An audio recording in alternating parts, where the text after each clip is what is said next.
Upakaramayam Danati Swavatantikam Namam Vishnu Bhadakashabhasa Vuttali Shimate Bhaktivedanta Swami Namane Namaste Saraswati Deve Govani Pachayane Nivashisha Shunyavadi Pasatari Satarini Vanchakapa Jivasa Kadva Sindhivevacha Paditanam Pavanebhyo Vaishnavebhyo Namo Namah Jai Shri Krishna Chaitanya Prabhu Nityananda Shri Advaita Gadadhar Srivasadi Go Bhaktivinoda Hare Krishna Krishna Krishna Hare Hare Hare Rama Rama Rama Hare Hare.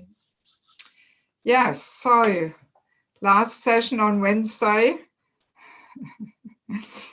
Last session on Wednesday, we had the topics of two different beauties.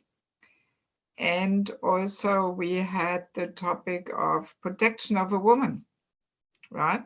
Protection in general. I was sharing some stories from Bangladesh, how I was in hospital and also the protection given by the parents to the daughter.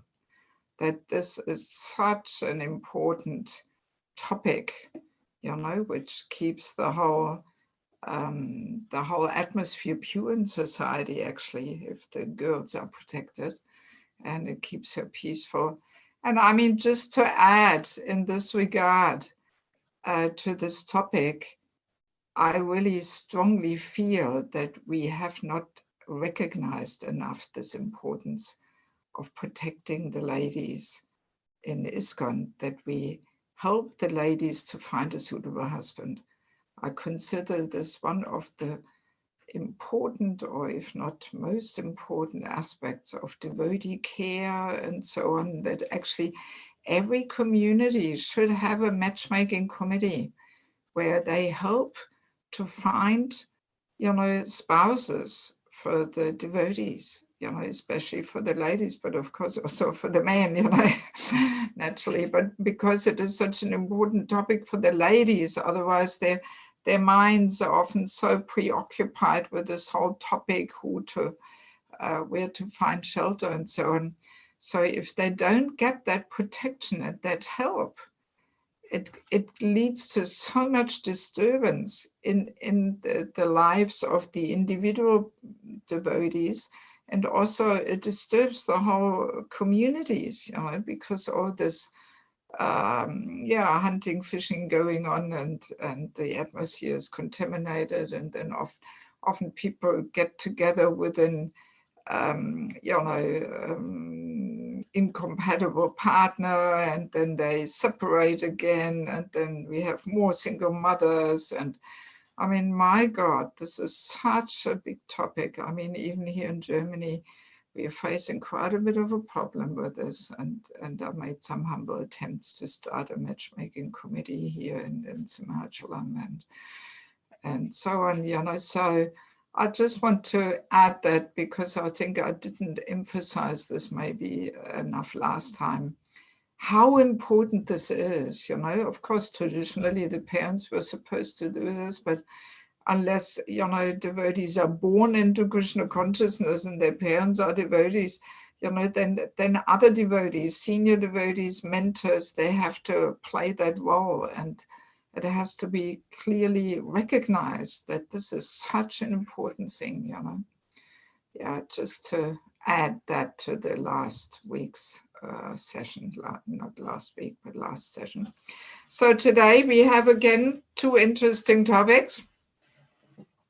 First one is the topic of the quality of chastity, because throughout the Bhagavatam, Prabhupada emphasizes this so much, how chastity is such an important quality for a woman.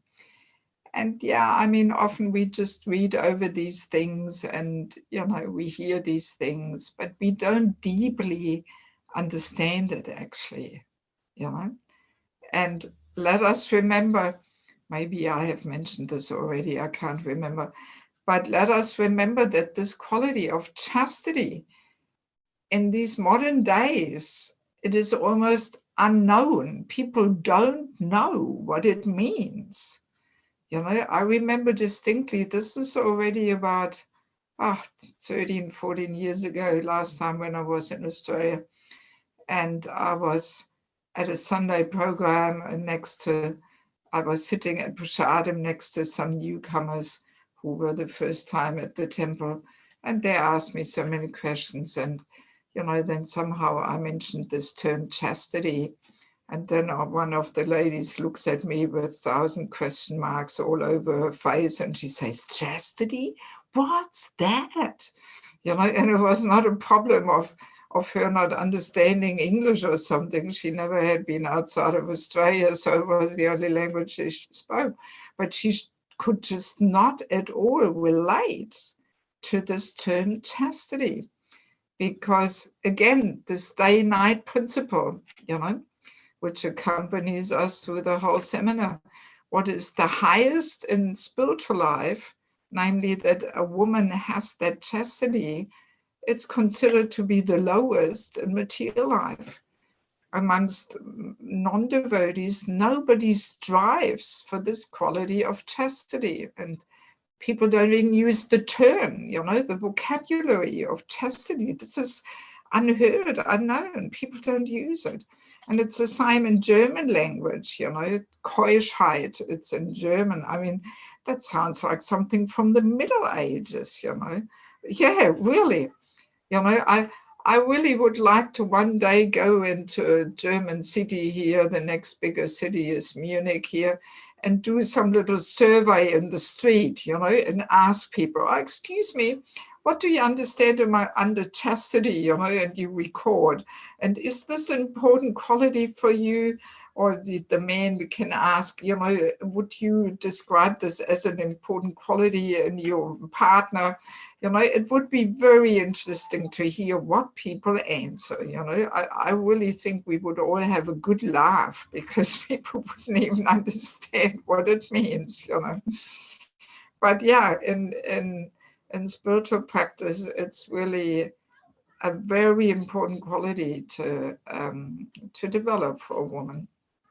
So let us explore this a little bit. So to begin with, we have a nice quote from Chanakya Pandit, where he says, the beauty of the cuckoo is her sweet voice.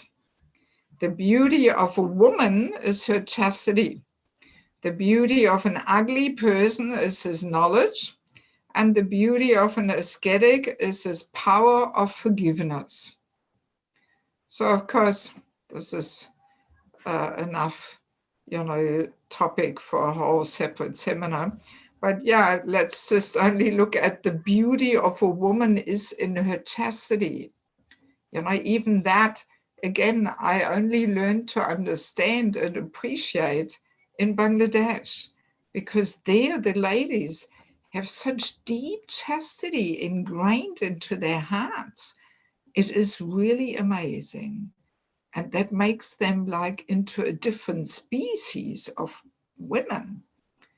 Yeah, very, very strong and very, very attractive.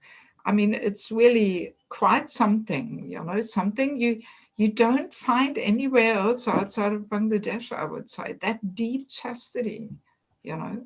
So, you know, I remember distinctly first time I went to Bangladesh, then I started realizing, oh, that's why Prabhupada talks about, you know, the beauty of a woman lying in her chastity. Then it all made sense to me when I saw some examples of that, you know. Yeah, so it is, yeah, unknown here, you know. But yeah, let us now understand more deeply why this chastity leads to beauty. In fact, we can also, I sometimes like to discuss this topic in connection with women empowerment, because these days there's so much talk about women empowerment. Oh yes, we women, we have to be empowered, and you know, there's a lot of talk about it. But there is really two kinds of empowerment, you know. So one, the material way of empowerment is based on the false ego, that we women compete, we women push ourselves in the front, we want to be equal, and you know, so it's this whole ego drive, you know, which leads to some kind of an empowerment based on false ego, based on the mode of passion. So that's the material empowerment, which the whole world, of course, is talking about. You know, they don't know any other kind of empowerment. But then there is a spiritual kind of empowerment also. And that is indeed based on chastity and shyness. We will discover this. And sometimes I make these presentations to ladies, you know, and then I, you know, present both things. And then I say, so now you choose what kind of empowerment you are going for in your life, you know, what kind of empowerment you want to invite in your life, you know, because, yeah, very easily, you know, we ladies in ISKCON, we may get confused and we might think, yeah, we women, we have to be empowered and you know, and we don't understand that this is the whole material worldview, you know, and in spiritual terms, women's empowerment is something completely different. So, but then once, you know, that's why again and again, I'm always presenting that we need systematic training and education. We have to educate people. We have to train them. We have to give them insights.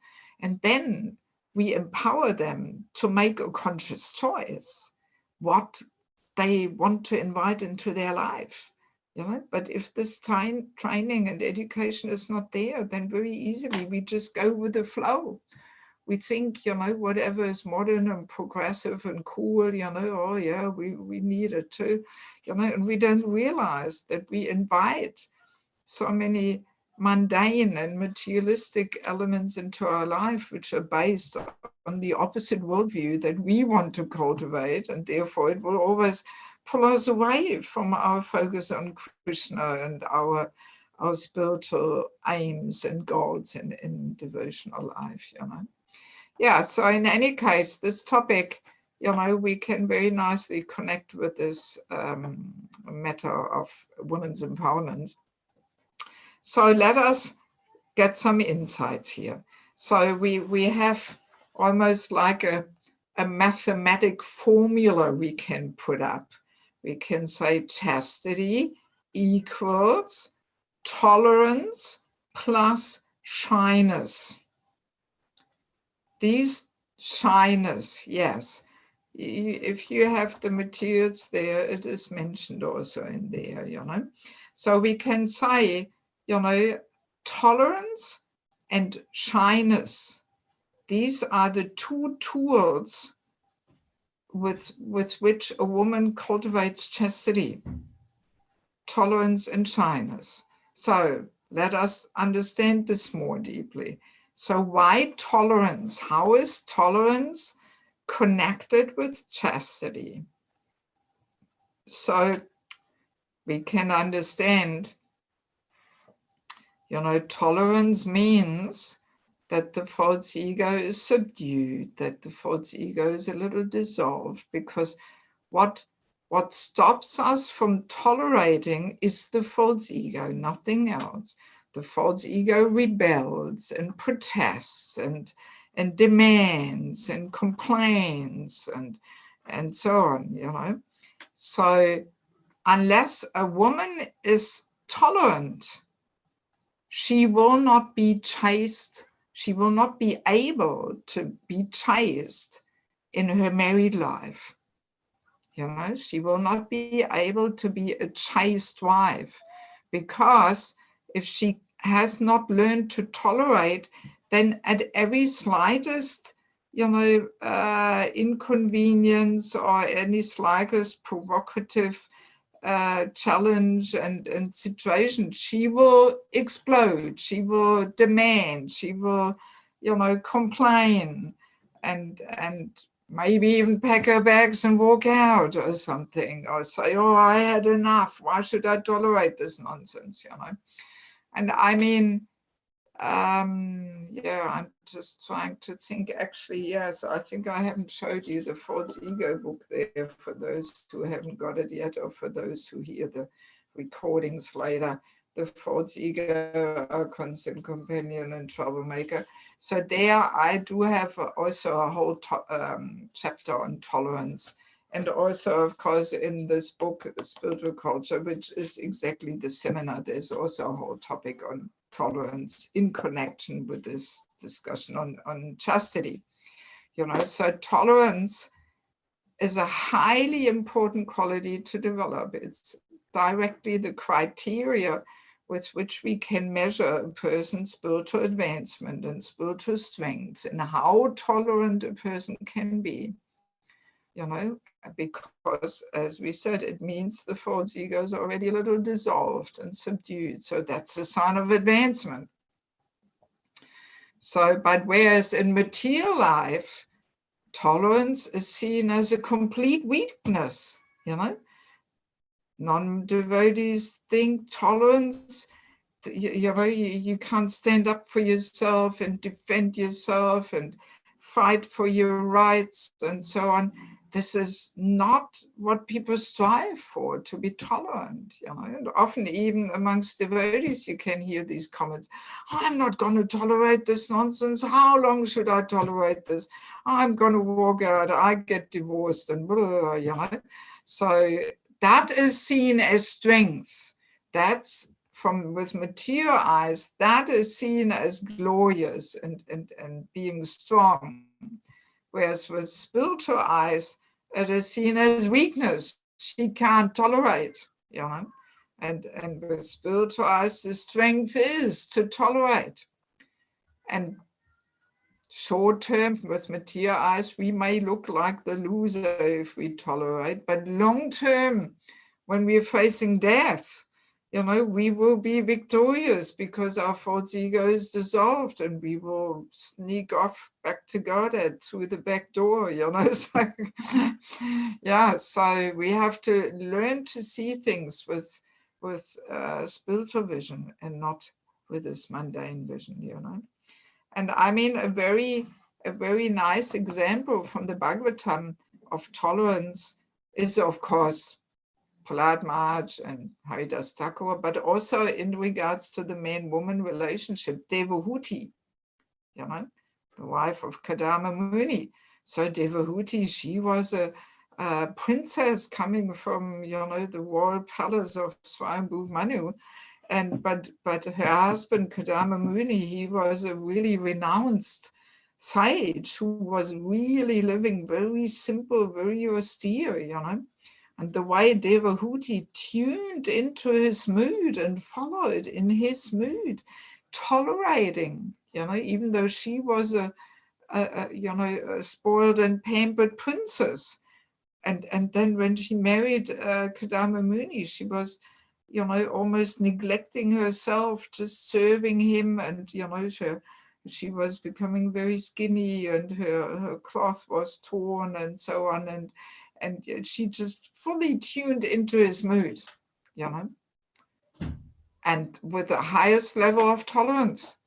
So, I mean, you know, if we would be at that in that situation, we probably would demand and explode. Oh, what is this? You know, can't you provide? I don't you know who I am? I am, you know, Swayambhuva Manu's daughter here, you know, so I need a bit more than what you are providing here. And what is this? And, you know, so, but she just tolerated, you know, and as a reward, you know, Kadama Muni actually, he created this whole flying mansion there for sense gratification then, and they were flying around enjoying life, you know. And not only that, then she gave birth to Kapiladev, an incarnation of the Lord himself. I mean, what more would a woman want? You know, what more would she want than giving birth to the Lord himself and enjoying life in some mansion there, you know, flying paradise. So, but the price to get all of that was her tolerance, you know. Yes, just following her husband in that mood and tuning into his his mood, you know. Yeah, so, and now again, in order to cultivate tolerance, which is the first tool to chastity, so tolerance, there's also two important tools how we can only cultivate tolerance. You don't actually have this on the material, only I have that. I wrote it over there with pen, but I didn't add it into the materials. So, but the foundation to cultivating tolerance is, for once, humility. Only a humble person can be tolerant. You know, a proud person will always demand and complain, or who do you think I am? You know, I deserve much more than this. You know, so if a proud person cannot actually tolerate, you know.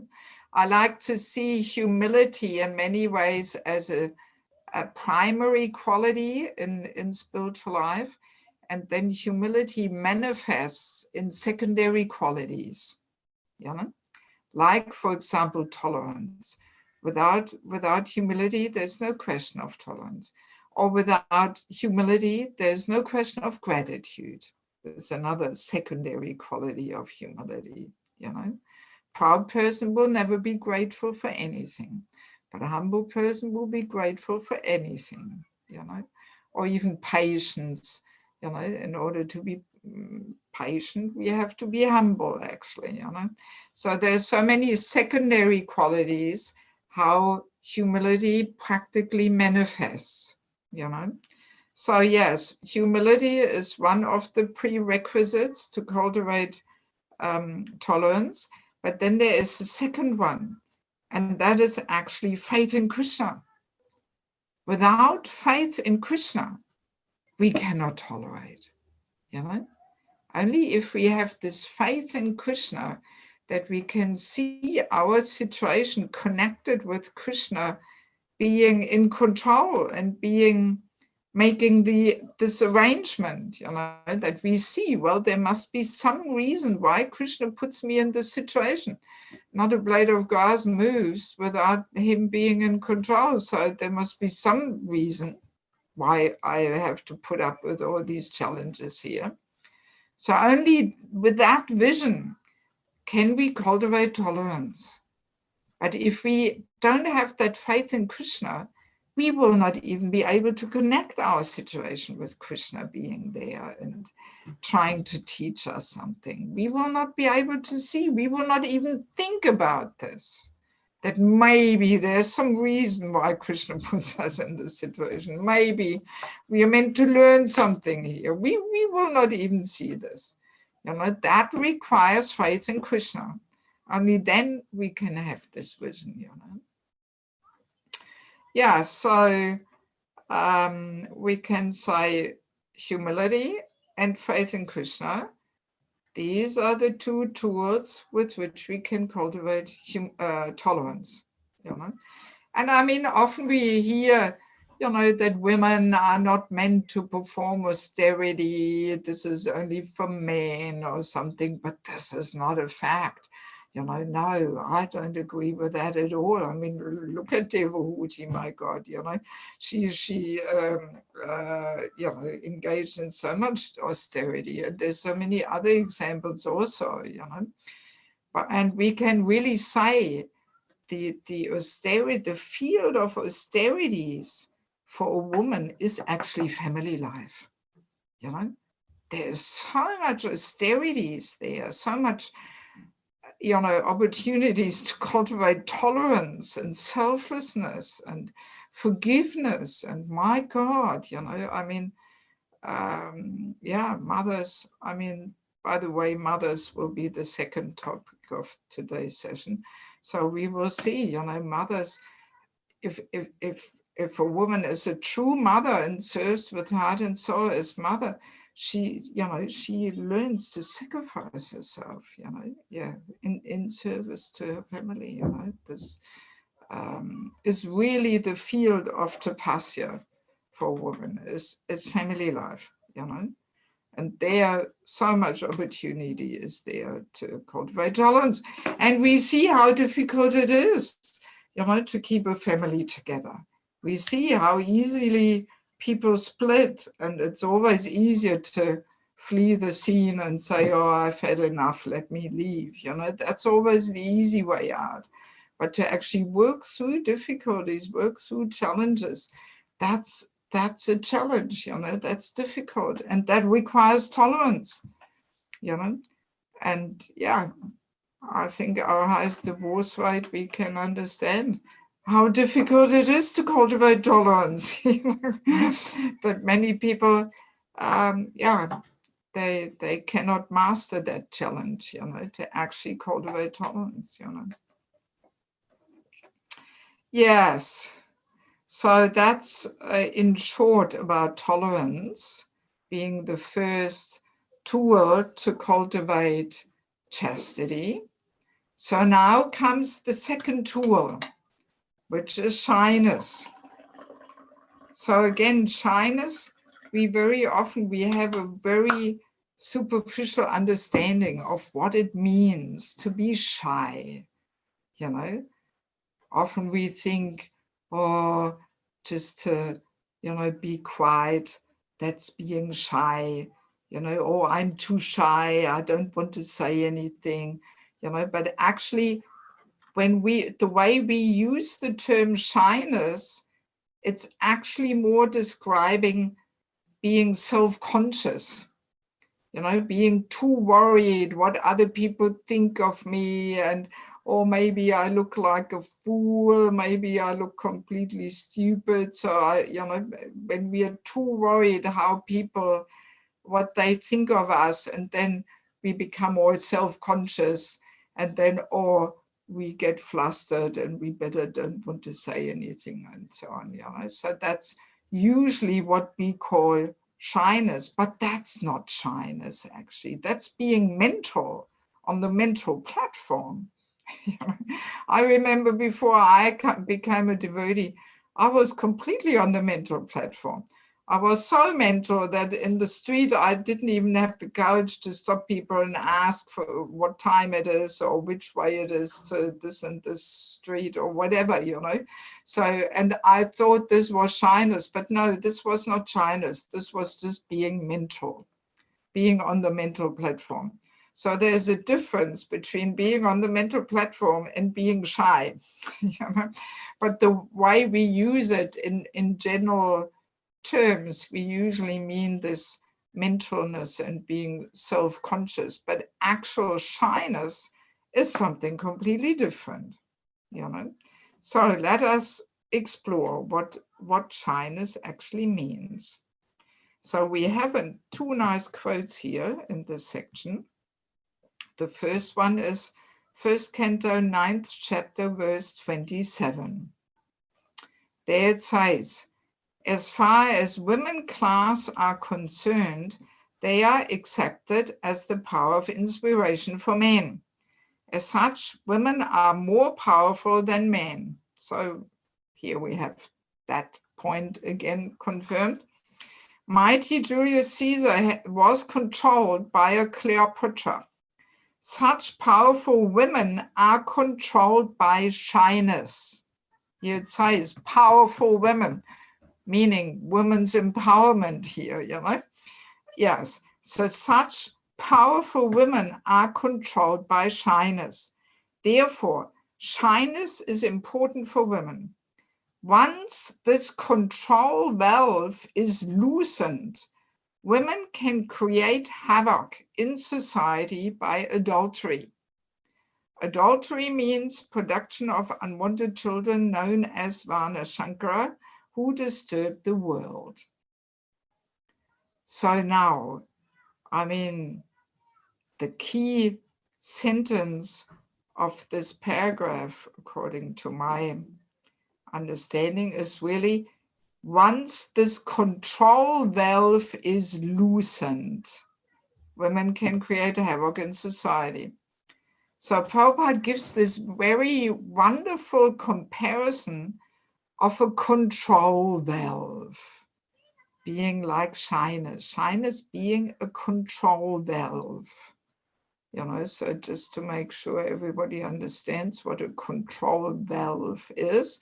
Like, for example, in the kitchen, we have the pressure cooker pot, and that has a valve on the top of the lid, and we lift it with a fork there, and then the whole pressure comes out, so that's a control valve.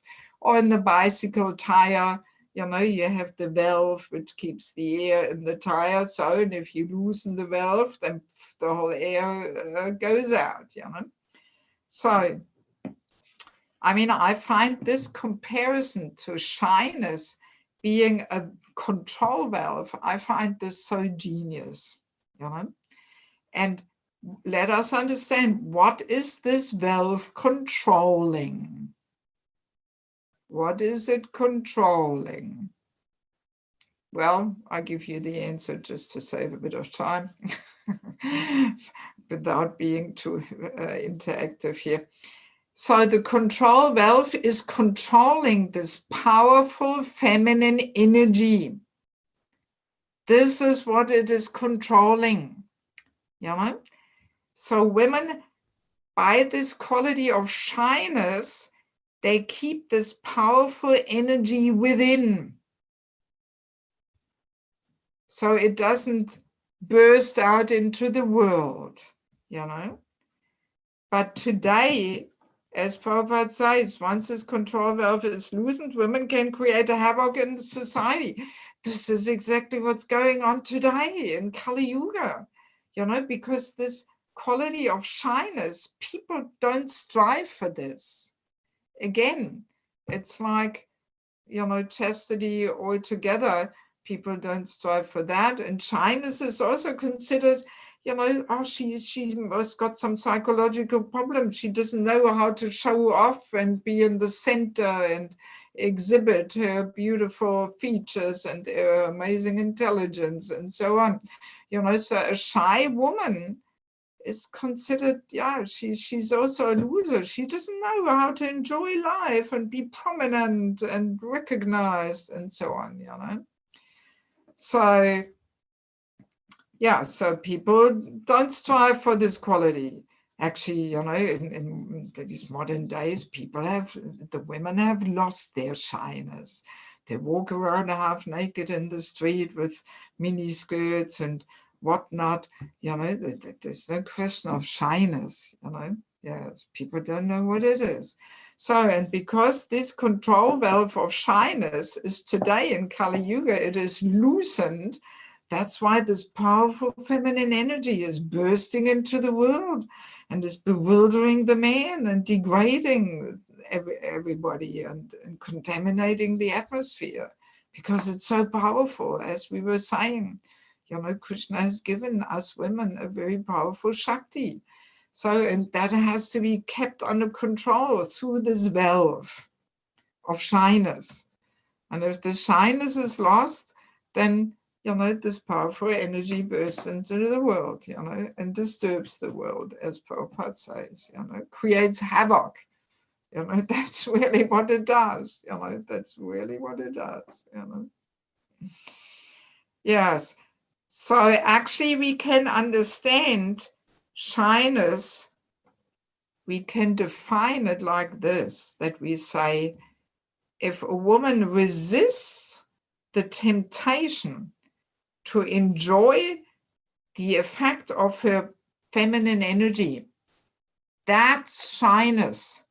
If we resist that temptation to enjoy the effects of our feminine energy, basically it means if we resist the temptation to show off and make, give attention to ourselves, attract attention towards ourselves.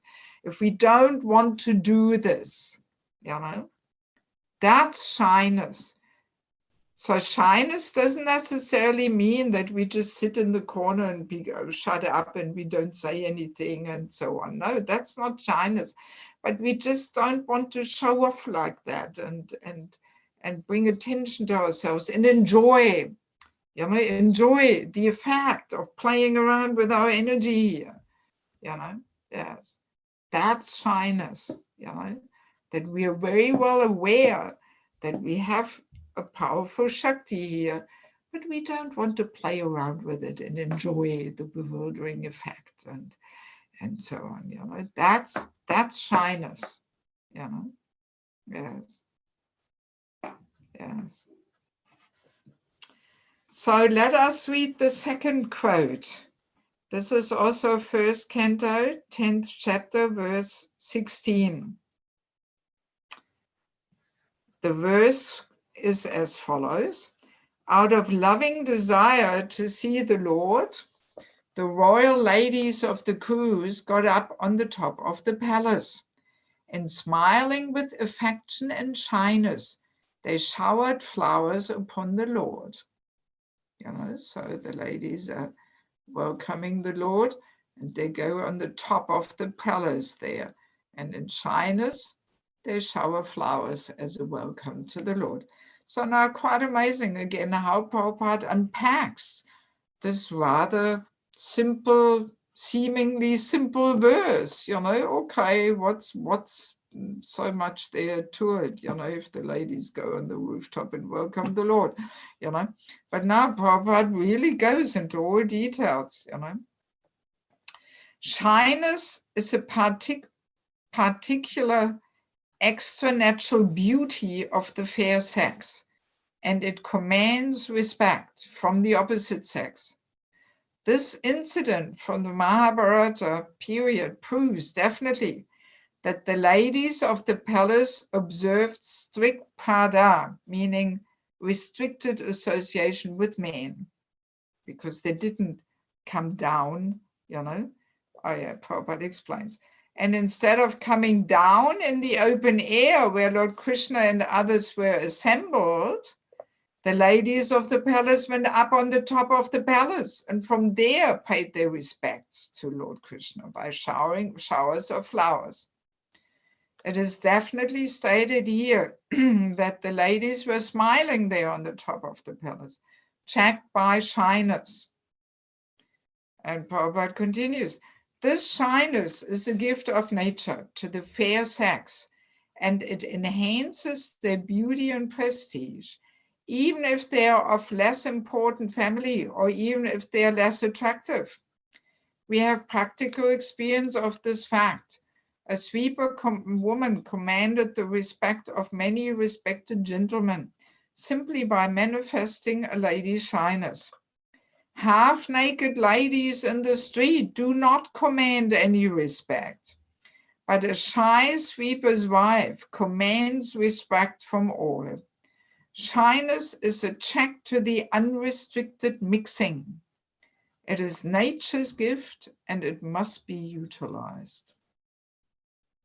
Prabhupada so nicely explains it all, it goes through so many details just to get the point across, but nevertheless, often we just read over these things and we don't even more deeply understand what Prabhupada actually expresses, Yeah, so I mean, this again is another example of shyness is explained in this situation, that the ladies, they were too shy to go down there where all the men are welcoming the Lord and mix in there or something. No, they were too shy. They didn't want to, bring attention to themselves because they were very well aware of their Shakti and the powerful effect if they would be present there with a man and so on, So that they didn't want to enjoy that effect of their presence. So that's why they go up on the rooftop, and there with shyness deep from the heart by showering the flowers, they're welcoming the Lord there within their hearts, So, but what would we do, Like even if a guru comes or something, oh, we want to be there too in the front, and oh, Gurudev ki jai, and So we we don't have that shyness that we think, oh, let me better not be so seen and noticed or something, because ultimately welcoming a person is actually a heart-to-heart thing, You don't have to be there and bring attention to yourself and so on, Yeah, so that's the whole thing with shyness. And again, Prabhupada is saying, half-naked ladies in the street, they don't command any respect. I think I mentioned it maybe already once before, that in a culture of sense gratification, where sex life is their all in all, there the women are disrespected because they become the object of enjoyment. And as we were saying always, you can only enjoy a person for sense gratification if there's actually disrespect there. Culture of sense enjoyment is always based on a culture of disrespect. Because if you have true respectful person, you don't want to just use them for your own gratification. You respect them too much to use them for your showing off thing there or something. Yeah, so and we often complain about this, that women are not respected. Well, that's part of materialistic culture. If a woman becomes object of sense gratification, then naturally she will be disrespected. So men, they may be whistling and turning their heads. Ooh, look at this woman, how she is dressed, and oh yeah, I wouldn't mind enjoying her. But in their heart, they don't have respect for such women, actually. They're happy to enjoy her in a, in one night meeting there, but they don't have deep respect for such a woman, Yes. So, but a shy woman, she commands actually respect, And Prabhupada here, he is hinting at a story. I think he is explaining that somewhere else in a purport, or maybe in a conversation, where he says we have practical experience of this fact. Prabhupada often uses we instead of I, And this refers actually to a story where he says, a sweeper woman commanded the respect of many respected gentlemen simply by manifesting a lady's shyness. So he is, referring to one incident. I can't remember all the details of it, but it was somehow that, there was a lot of highly respectable men were standing there somewhere, and this lady was sweeping the street. And through her shyness, she actually caught the attention of this man, and they very respectfully moved out of her way so she could sweep there. And, they treated her very respectfully, even though she was a simple sweeper woman, So, and Prabhupada once, I think he observed this or something, and this is the story he is referring to, Yeah, so yeah, and Prabhupada, he's saying this shyness is a gift of nature to the fair sex, and it enhances their beauty and prestige, So, and it is actually a fact that the shyness is, again, one of those qualities which are actually built into the female nature, We women actually have this shyness built in, but unfortunately, we can lose it very easily, We lose it very easily. That's we can say that's a quality of the human being, that the human being can adapt to any ridiculous situation. We can say, yeah, we are so adaptable. We can get used to any damn thing, basically, if you want to say. And I remember in this regard, I once met in Bangladesh one Bangladeshi devotee who moved to America. And sometimes he still comes back to Bangladesh to visit his parents and his family. So, and because Bangladesh is just so traditional, you know, at least 20 years ago. I mean, now things are getting a little more westernized too. But even now, you wouldn't see so easily a woman in jeans or something in Bangladesh. Maybe at the airport where people come from the West or something. But even if you walk through the streets of Dhaka, you don't really see this so much, you know, that they wear either saris or Punjabis, you know, but all this provocative beauty you will not see in Bangladesh. It's very, very traditional. What to speak of mini skirts or even not mini skirts, but just skirts to the knee or just above the knee, you know, it's considered unchaste for a woman to show her legs in public, and you know, in Bangladesh, that culture is still there, you know. So I mean, and once when I met this Prabhu who lives in America now, I couldn't help myself. I was just curious, and I just asked him, so what did you think when you saw, you know, how the women in the West dressed, you know, especially in summer, half naked, and, you know, what did you, with little tops and singlets there and stuff? I mean, you would never see this in Bangladesh. The women would be too shy. They would feel too awkward to walk around like this, you know. So I was simply curious, because I thought, my God, this man, he must have had a complete shock, you know, because he's never seen a woman walking around like this in public, you know. And so I asked him, so what did you think? What was going through your head, you know? And he was first a little embarrassed and didn't know what to say and just laughed. And I said, come on, tell me, you know, I want to know, what did you think?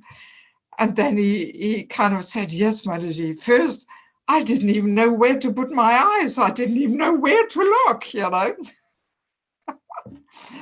And then I said to him, but after 2, 3, 4 weeks, you just got used to it, right? And he said, yeah, I just got used to it. So that's what it's like, you know, something that is actually, according to cultured human life, it's actually unacceptable. After just a few weeks, you just start getting used to it. You just start thinking, oh, well, that's the culture in America, and well, everybody does it, so it must be all right, you know. So that's human, you know, tendencies, that we get used to anything, you know. And I remember in this regard another amusing story. This is also many years ago, my God, 20 years at least, you know. I was on the bus from Delhi to Vrindavan, and I sat next to a young girl, you know, student girl. And she started talking to me. She knew English, and she started talking where I'm from and this and that. And, you know, and usually when people hear, oh, Germany, they all think it's a paradise and heavenly planet and all this. So I'm always trying to, you know, give people a bit more of a sobering picture of life in the West, you know, and not, oh yeah, it's so fantastic. So I said to her, you know, life in Germany, the women in Germany, believe it or not, they don't even know how to dress properly, how to cover their bodies. You know, they walk around half naked in shorts and mini skirts and so on, you know, and they don't even know how to dress in a cultured way. And she gave this amazing answer. She said, really? Such a place really exists? And then she said, I thought this is only existing on television. So she had seen these pictures on TV, you know, with women in shorts and mini skirts and bikinis and all these things. She saw these pictures on TV, but she thought this would not exist anywhere. She really thought this was just like some, how do you call these movies? Science fiction movie, you know? Some science fiction, you know, something that happens on the Mars or on a different planet or something. Yes, I mean, I was really laughing when she said that, you know, she was so naive, you know, but as I'm saying, this is about 20 years ago, or maybe even longer, 25, I can't remember exactly, but a long time. But yeah, she was completely shocked that such a place really exists in the world where women walk around like this, you know. So again, how far we are from, you know, Krishna's culture and system and recommendation, you know, we don't really think anything of it to, you know, walk around in tights and, you know, clothing that emphasizes the lines of our bodies and this and that, you know, it's just has become completely normal for us, you know. But yeah, so the shyness is just a very important thing, you know. And only if a woman has the shyness, to get back to chastity, you know, so only if she has this shyness that her control valve is tight, it doesn't allow this feminine energy to burst out into the world, you know, only then she can actually be chaste, you know. That's what it means to be chaste, you know, that she is shy and she resists this temptation of enjoying the effects of her powerful energy, you know. And I mean, I have to share also from my own personal experience, you know, that the shyness can be regained again. It can be cultivated again, even though one may have lost it. I mean, you know, I grew up in the hippie times here, you know, in Germany. We also did all kinds of crazy things. And, you know, I don't even want to talk about it, you know, all these nude, you know, in those times, the nude beaches and lakes where people just walk around naked was just coming into fashion, you know, and oh my God. But I distinctly remember I felt so uncomfortable. I thought it was so weird and strange. But yeah, then because it's cool and everybody does it, you just were going along with it all and, you know, and thinking it's fun and so on, you know. So, I mean, I certainly also have that experience of losing one's shyness before Krishna consciousness. But then once we understand these things, and if we actually have a desire, we realize how important this quality is. And we strive to cultivate this quality again. Plus, we follow the Vaishnava etiquette of dressing and behaving in an appropriate way. Then we can regain our shyness, you know? Yes, yes. And now, yeah, I mean, I usually feel uncomfortable if I don't cover my head. I feel I'm not properly dressed, and I wouldn't want to walk around in jeans or something here at the temple or something. And you know, I always have a chador around. I don't just wear a sari, but I feel I need one more layer of cloth around, otherwise I feel uncomfortable. So this can all be regained again, actually, the shyness, you know, and not only externally, but also not always, you know, wanting to, yeah, just giving up this desire to show off by giving the top answer here and knowing it all better and, you know, in front of many people. So then better to, okay, I won't say anything now and I better say this later to the person privately, you know, if I have some better answer or whatever, you know. So yeah, this all falls into the category of shyness, that we don't want to show off any kind of ability or, you know. And I mean, interestingly, I am also describing that in the book more in detail. There is one quote where Prabhupada shares how in former times, traditionally, the women were not encouraged to perform on the stage, you know, like dancing, you know, dancing, Bharatanatyam dancing or something. You know, this performing on the stage, this, was not encouraged, you know. So why was this not encouraged? Because that may give a girl or a woman the opportunity to get a taste for showing off. And then she loses her shyness. And therefore, women were not encouraged to do that. It's interesting, because I mean, this powerful feminine energy through her shyness, she kept that, or she keeps this energy, this Shakti within, and she can use it on higher levels. For example, that's why women are always recommended to engage in artistic activities, dancing, singing, playing musical instruments, and.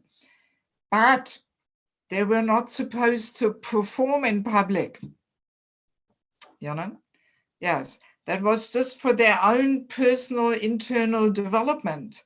They were engaging in these arts and disciplines, these artistic disciplines, learning them, They were not performing. They were just,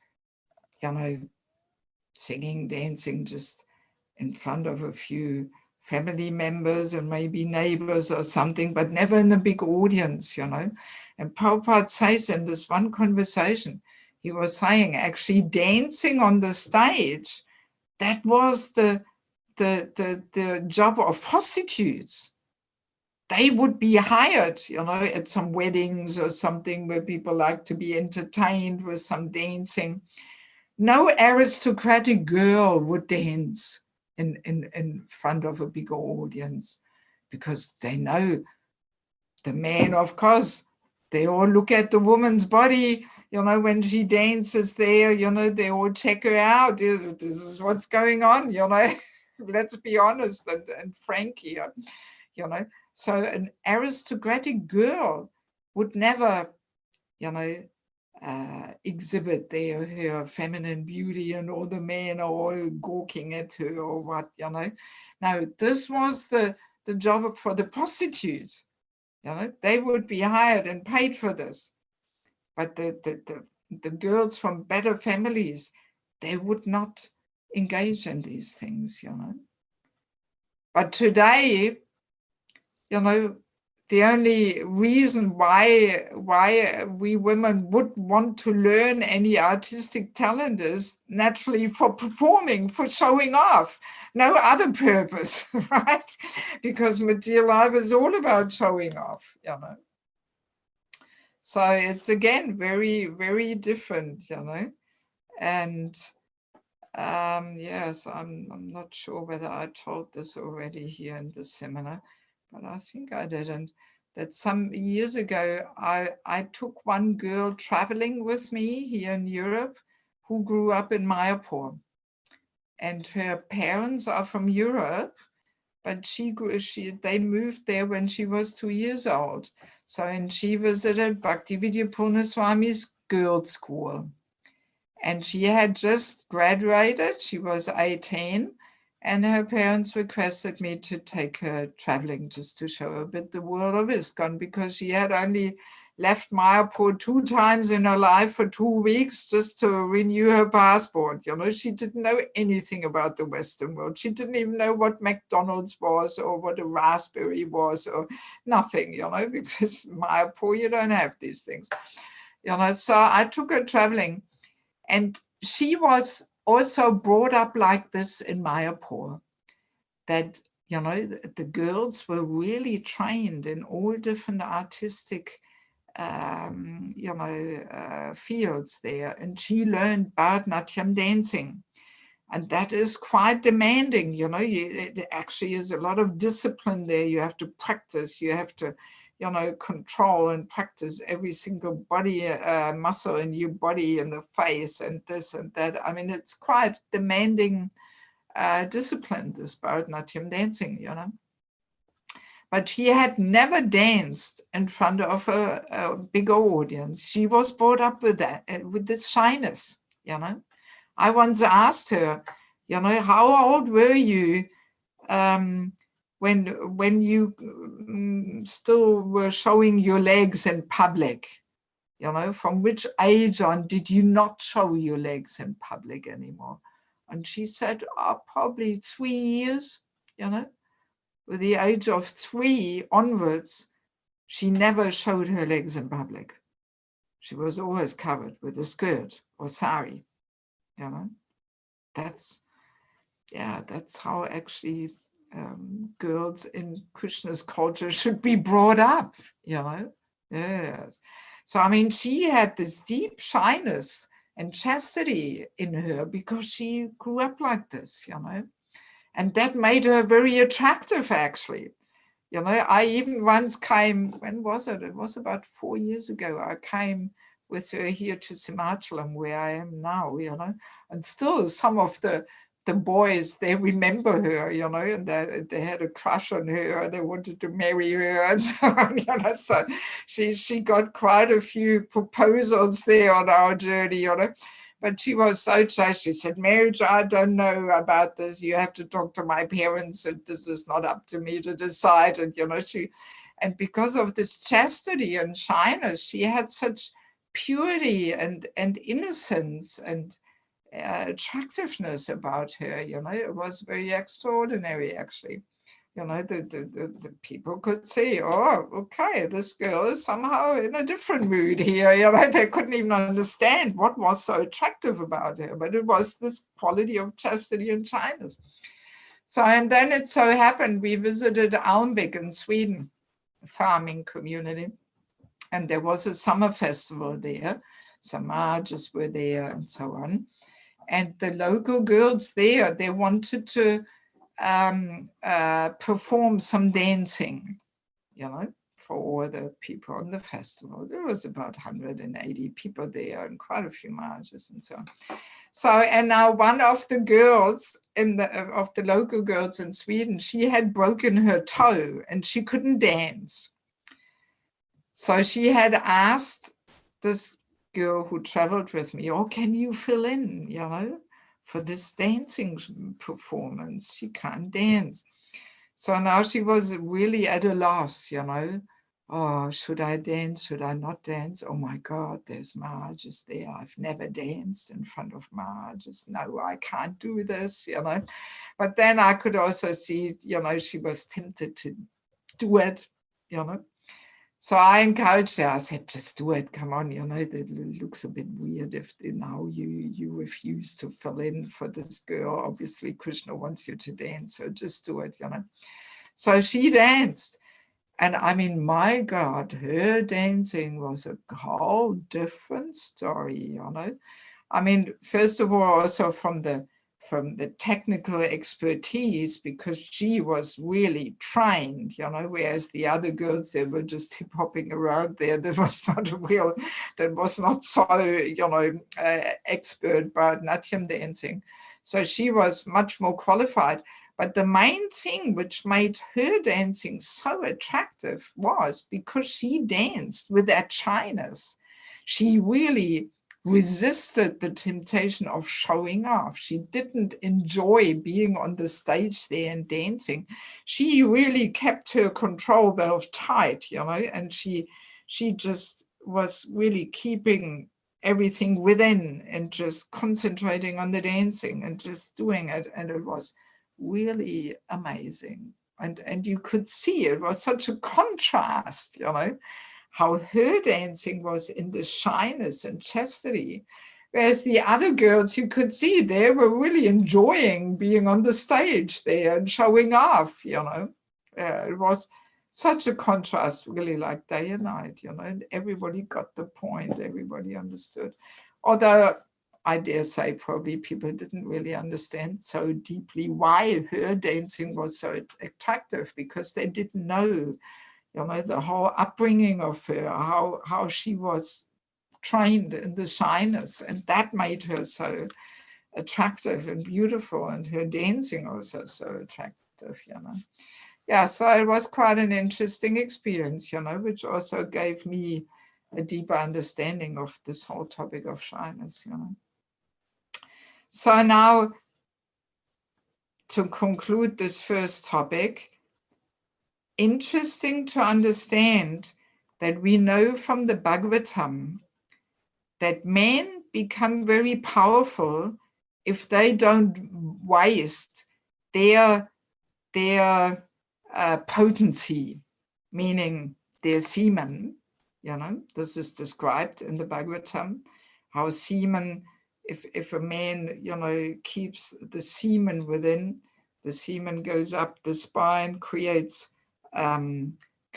brain substance, and that's why men become very effulgent, very powerful. They have sharp intelligence, good memory.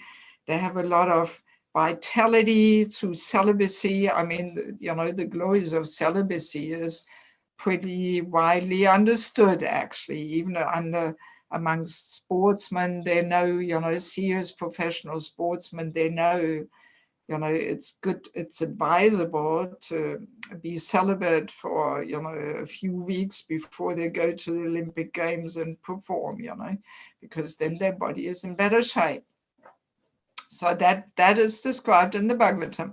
So, and for many years, I was always thinking, so there must be some equivalent for the women. There must be some similar thing for the women. If the men increase their potency and their effulgence and intelligence and attractiveness, that's why Maharajas, brahmacharis always are attractive and they are effulgent because they don't pass semen. That's how they increase their beauty, basically. So, and I was always thinking, well, there must be something equivalent for the women. So, and this is exactly what is the equivalent thing for the women. It's just in a subtle way, that as men, if they resist the temptation to enjoy their potency, in a more gross way, in the same way, if we women resist the temptation to enjoy our potency by enjoying the effect of the energy, the feminine Shakti, that makes us also very powerful, very attractive, effulgent, very determined, yes. So that's actually the equivalent. So, yeah, so that's why, women should use this, this feminine energy on a higher level for arts, for poetry, music, and so many things, rather than just wasting it, Yeah, so, and if a woman keeps this energy within, she can, we can say she can either waste that energy for simply sexual attraction, on a grosser, more subtle level, or she can use it on a higher level, and then it leads to fame, good fortune, wealth, auspiciousness, strength, determination, so many things, and then when a woman has that shyness and chastity, then that makes her like a Lakshmi Devi, and we know Lakshmi Devi, she is very chaste to Lord Vishnu, she remains on his chest and so on and so on, So that's why we say, women are like a minute expansion actually of Lakshmi Devi. If they learn to cultivate these qualities of chastity and shyness and tolerance, that empowers her to actually be the Lakshmi Devi in the home, and not only in the home, but also in society, in a community, Yeah, and that exactly this, chastity and shyness, that's what makes a woman actually fascinating to men.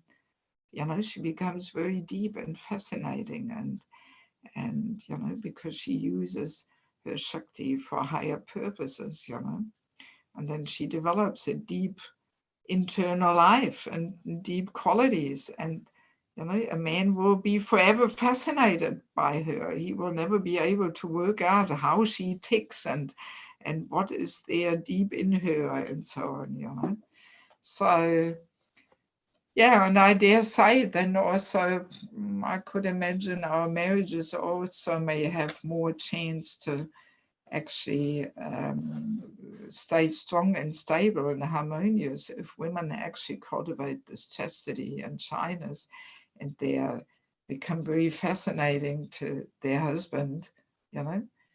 Whereas if a woman just plays around with that energy and wastes it all, then she becomes sooner or later boring, and the senses want something different, and it's like chewing the tooth in, you know. And the same with the men too, you know, if they actually learn to control their senses and they also don't waste their potency, then they also become deep and powerful and fascinating and so on, you know. Okay, so this is all about the first topic. So let us see whether we have maybe just one or maximum two questions, because we still have a second topic to explore. So is there something? No. Bhakti Mataji is raising her hand. Hare Krishna, Devaki. Okay, so you ready for the topper? I had shared with you how my mother, who, you know, was in an abusive relationship, you know, she was very, very unhappy, and she felt like she was stuck and couldn't get out. She couldn't take care of herself outside of the marriage. Yes. And she had taught me, you know, to be independent and make my own money and this and that. Yeah. But the other thing my mother taught me was, she says, before you get married, make sure you sleep with that man and live with him, which I did for 8 years before I married my husband. And I mean, listen, you know, again, you know, just, you know, the whole thing is just so mind blowing, you know, the difference. Yeah. But I will say that although, I mean, her intentions were certainly good, and I have been in a relationship with my husband for 44 years. And it's been a successful relationship, and it's been a good partnership. Yes. But, you know, you said something last weekend. One gentleman brought up this point that he had mentioned a couple that was like my husband and I. And you said, and he said that their relationship was quite harmonious. Yes. And you said, well, we're not striving for harmony, we're striving for purification. Yeah, so I was mean, we are striving for harmony with purification, you know. I was saying we are just not only interested in harmonious relationships, but our main purpose is the purification. Of course, the purification should also be in harmony, ideally, you know. Okay. Of course. But our foremost primary, interest is not the result. You know, as I was also mentioning in material life, we are result orientated. There, the criteria is, who can do it best? Who is doing what? The criteria is who is best at it, because we want result. But in spiritual life, we are not so result orientated, but we want purification. So therefore, our criteria is, who is purifying duty is it? So that fits also in this topic, that I'm answering. Yeah, we are not simply result orientated in material life. We don't only just want harmony and sense gratification, but we want purification. That's what we want. And of course, for married life to be really purifying, it has to be harmonious, of course, But yeah, but I mean, that we already discussed. So I really want now really precise questions, because we're running out of time. So I'm sorry. Okay. Yeah. Any other things? If you simply want to share things, we better keep that for the end. Because some people, they will want to move out of the conference, or they want to switch off after the 2 hours. So now we have 40 minutes, for our second topic, which is not very long. So I only want really now questions.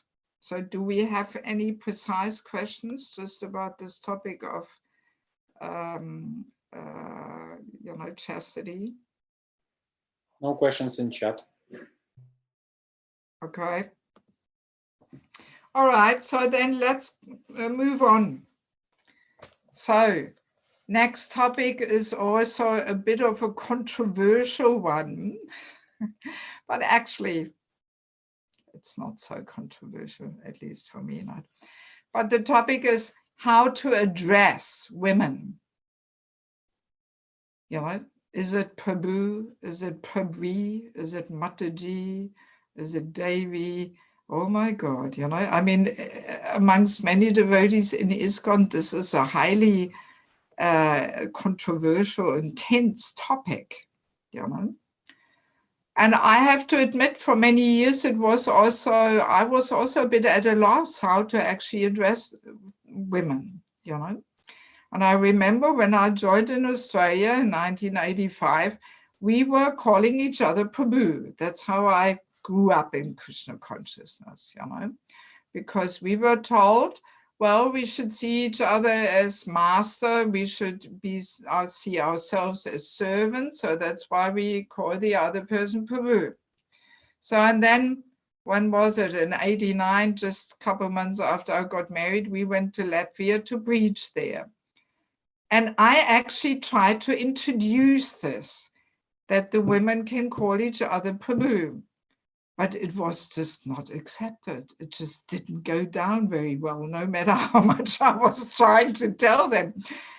They were just calling each other Mataji. So, all right, I went along with Mataji, and I often shared, well, you can also call each other Prabhu. And so, but it just didn't take off, not at all. People just didn't accept it somehow, intuitively. It didn't feel right to them, So now let us quickly have a look at, because obviously, this term mother, addressing somebody as mother, this is very much connected with our perception of mother,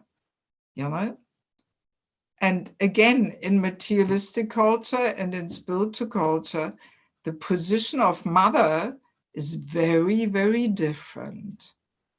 So in a culture where sense gratification is the overall goal in life, mothers, I mean, to be a mother in such a culture, it's almost like a pitiful condition.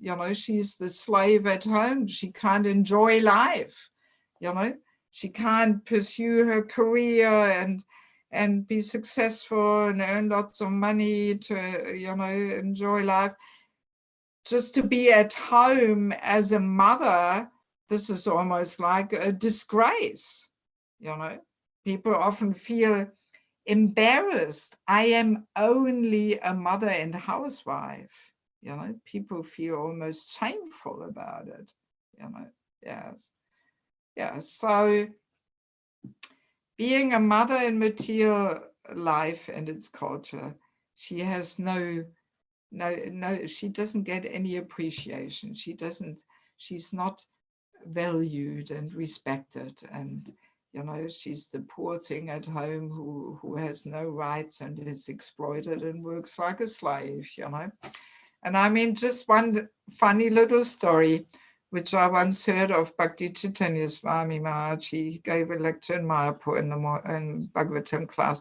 And it was about a verse somehow connected with mothers, And he was telling this amusing story. I think he had it from internet, where a lady goes to some social welfare office and applies for social support.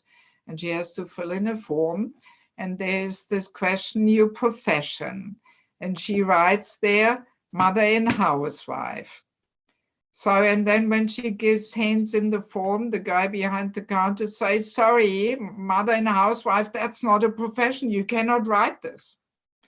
So, and she says, well, but this is what I've been doing for the last 20 years. So, but he says, no, sorry, not accepted. So they had a whole argument, and she took an empty form, stormed out the office, went home. So then at home, she filled in the form again. And this time with a question for the profession, she writes, family and child raising technologist. So next day she goes to the office, hands in the form. Oh, very nice. Yes, family, child raising technologist. Yes, that we can accept. Very good. So it's just a little humorous story to illustrate how mothers, is no appreciation, no respect given, And it's actually interesting because in spiritual culture, where self-realization is the goal in life, their mothers are the topmost personalities. The first person after Krishna is mother. We have the saying, Matru Devo Bhava, Pitra Devo Bhava, Acharya Devo Bhava, Atiti Devo Bhava. So Matru Devo Bhava means be a person for whom the mother is like God, representing God. That's Matru Devo Bhava. Then Pitra Devo Bhava, be a person for whom the father represents God. Acharya Devo Bhava is be a person for whom a teacher represents God. And Atiti Devo Bhava means be a person for whom the uninvited guest is a representative of God. So in this whole series, Matru Devo Bhava is the first one. It's the highest, the most emphasized one. That mother is actually representing God in the family. She is the first guru to the child. She is the one who plants the seed of bhakti in the child's heart. It's the mother. There's a very close and almost sacred connection between mother and child. Nobody can replace the mother, not the granny, not the father, nobody. It's a very, very important connection. And the mother really gives that, religiosity and spiritual practice. She teaches that in the beginning, the first 6 years. The father becomes only more important, when the child is a little older and has more developed intelligence and can ask questions and so on, So when the child is 4, 5, 6, then the father gets more into the picture, But the mother plays a highly important role, And not only is she the first guru to the child, but she also, and I think I very briefly mentioned it last time, she creates the spiritual atmosphere in the home, and thus within the whole society at large, actually, because the human society is built of many families, so she creates the whole spiritual religious atmosphere in the family and in the whole human society, through her cooking, and keeping everything clean and doing some little puja there. And she, with her powerful energy, if she is really devoted to the Lord, her energy, affects the whole house, and she creates that energy, She's also the harmonizing, balancing force, the relationship manager. I mean, she plays such an important role, That's why you will find that in any spiritual culture, never mind whether it's Christian or Muslim or Hindu or whatever it may be, the mothers play such an important role in the family, and the mothers are not encouraged to leave the home and become more worldly and enter the workforce. You will not find this in any spiritual culture, Yes. Yes. So now it's interesting to observe, like in material life, there is no need for first guru. There is no need for spiritual atmosphere in the home. So a woman loses her highly important contribution to humanity. It's stripped off her. No need for first guru, no need for spiritual atmosphere. So, and in that way, she becomes reduced to just being the cook and cleaner, right? Yes, because her highly important contribution not valued, not needed, no place for it. So she loses that and she becomes the cook and cleaner. So that's why, in material life, women don't like to just be at home and be the cook and cleaner. So that's why, when spirituality and religiosity is lost more and more, so then the women want to find some other avenue to, be recognized and appreciated and valued. So that's how the women enter the workforce, because they lost that main contribution of being the first guru and creating the spiritual atmosphere. It is very similar to like last session, Wednesday session, we described how the men lose their important role of protecting the women and being the heroes, because through this whole equality propaganda, the men cannot protect the women anymore. And that highly important function and role is stripped of them. They're not the hero who protects the woman anymore because she can do it herself. She doesn't want to be protected by him. So he loses his role of being the hero who protects, and we women, lose the role of being the first guru and creating the spiritual atmosphere in the home. So, this is how we lose, we are stripped of this highly important contribution, which we have in spiritual culture. So that's, that gives us some understanding why, how this all happens, these tendencies and developments that then women want to enter the workforce, because this understanding of mother and wife being, the first guru and creating the spiritual atmosphere in the home is lost, So, an understanding all this, makes it pretty easy to understand why in some parts of the world, our ladies don't want to be called mothers or Mataji, If we are conditioned by this materialistic understanding that being a mother is just a waste of time and not valued and not appreciated, So then, of course, in such parts of the world, women don't like to be called Matajis, But then in other parts of the world, where there is still, where we are still a little closer to Krishna's culture and system, and where life has not become so materialistic yet, and where there is still a bit more that culture there of the highly important position which mothers have, where she's actually honored and respected, there people love to be called Mataji.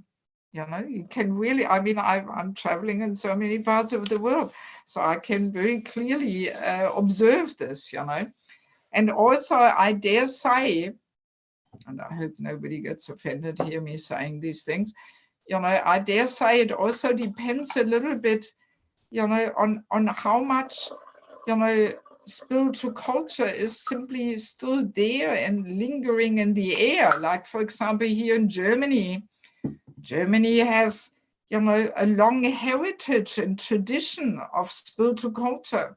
Like the city where my mother lives, this is 700 years university.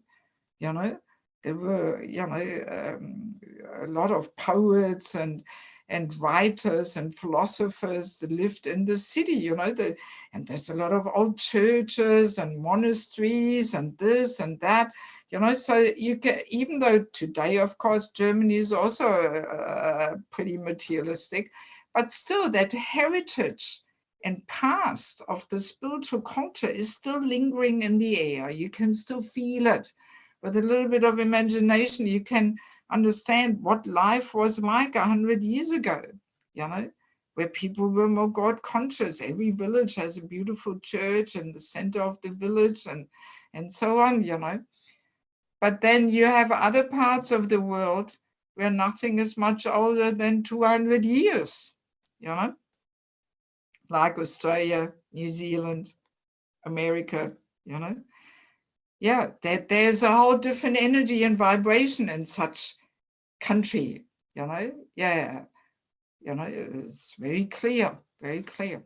So like, for example, here in Germany, this topic of how to address a woman, this is not a topic. We have some brahmacharis here, and I told them that in other parts of the world, the women like to be called Prabhu. And they say, huh? What? Prabhu? Why is that? That sounds really masculine. That sounds horrible.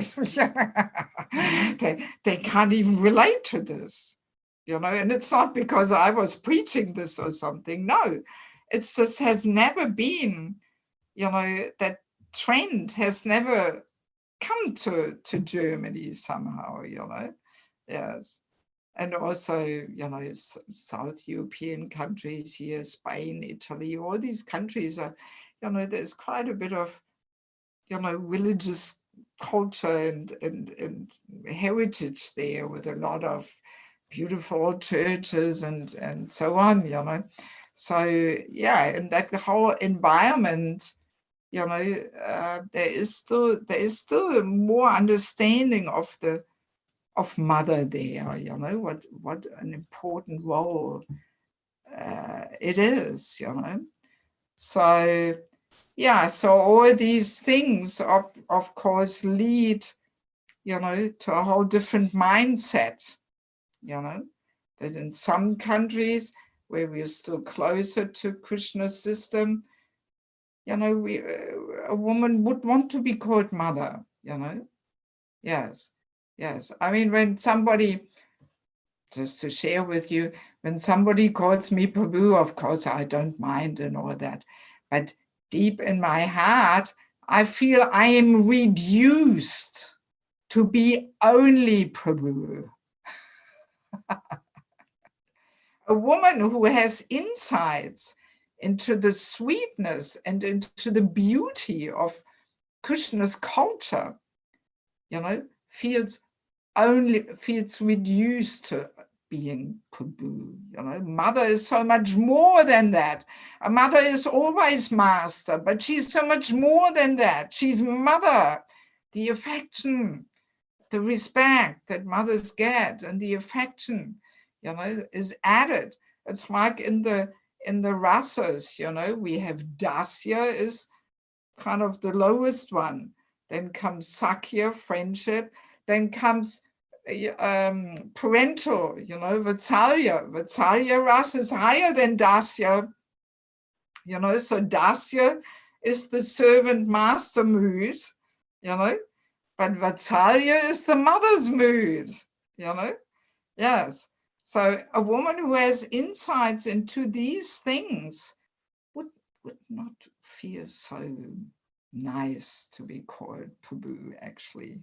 She rather wants to be called mother, because there's that special Vatsalya flavor there, It's not only Dasya and I mean, for me, Prabhu sounds rather dry and formal, whereas Mataji is that affectionate mood there, Yes. But, that requires these insights, if we don't have these insights and experiences also, then we think, oh yes, Prabhu is the way to go, yes, master, And I mean, I've had some nice experiences there also in Bangladesh. For example, once one brahmachari was saying to me, our Guru Maharaj is our father and you are our mother, and mother more important. And I was saying, really? mother more important than Guru Maharaj? How is that? You know? And then he put his hand on his heart and he said, yes, mother, more affection. Yes. You know, so, I mean, yeah, I was impressed, you know, yes. And I was thinking, just see, you know, if we women, you know, cultivate this mood of mothers, you know, we can be more prominent in a person's life than Guru Maharaj. You know, yes, yes, yes. Yeah, and I mean, also we know, you know, Krishna has given us 7 mothers. Out of these 7 mothers, 5 are human mothers, you know, the wife of the Brahmana, the wife of the guru, the wife of the king, the nurse, and the physical mother, you know. So obviously there's a lot of emphasis on this mood and role of mothers, not only physical, but Brahmana's wife. Every community, we've got a lot of Brahmanas, they have wives. So their mothers, gurus, we can say, you know, instructors, mentors, shiksha gurus, you know, they have wives, so they're also mothers. Then instead of kings, we can say managers, administrators, organizers. So they also often have wives. So they're another kind of mother, you know. So we mothers, we play such an important role, you know, to bring in that caring, nurturing, balancing, harmonizing mood, and, you know. And also mother means no sexual vibes, you know, no showing off, no sexual vibrations. Then she's not mother, you know. Yes. So, I mean, there is a reason, you know, why traditionally the women are called mothers, you know. And I mean, it's even like that, I mean, also, we know Chanakya Pandit here says, you know, all men should see every woman except his own wife as mothers, actually. That's Chanakya Pandit, you know. So, yeah, you know, how can our men learn to see every woman as mother if we don't even allow them to call us mothers or something? You know, it actually, you know, from a spiritual point of view, it doesn't make so much sense, you know. And really, I've experienced this also in Bangladesh and India also, that devotees, I mean, even some Indian-bodied Maharajas, I don't want to mention any names, but they have said to me, why don't the women in the West want to be called mothers? It's so affectionate, full of respect and affectionate. Why don't they like it? They can't even relate to it, you know? Yes. And they've said to me, you know, to call a woman Prabhu is like calling a woman Mister. Yes, that's what they say, you know. Yes. Yes, yes. And I mean, all our demigoddesses, you know, they're all called Mother Shri, you know, Saraswati, Durga, Radharani, you know, Srimati, you know. So I mean, that's the culture. And I mean, even ladies amongst each other, even when they're young, they actually, according to Krishna's culture, they also call each other Mataji or mother, simply to remind each other of the important role we women are playing, you know, that we are meant to serve and conduct ourselves as mothers, you know. I mean, it took me quite a while also to understand these things. For some time, I was also at a loss how to address young girls, you know, when they're 18 or 16 or 20 or whatever. And you think, oh, mothers, you know, how can they be your mother? She's so young or something. But no, it's got nothing to do with the age, you know.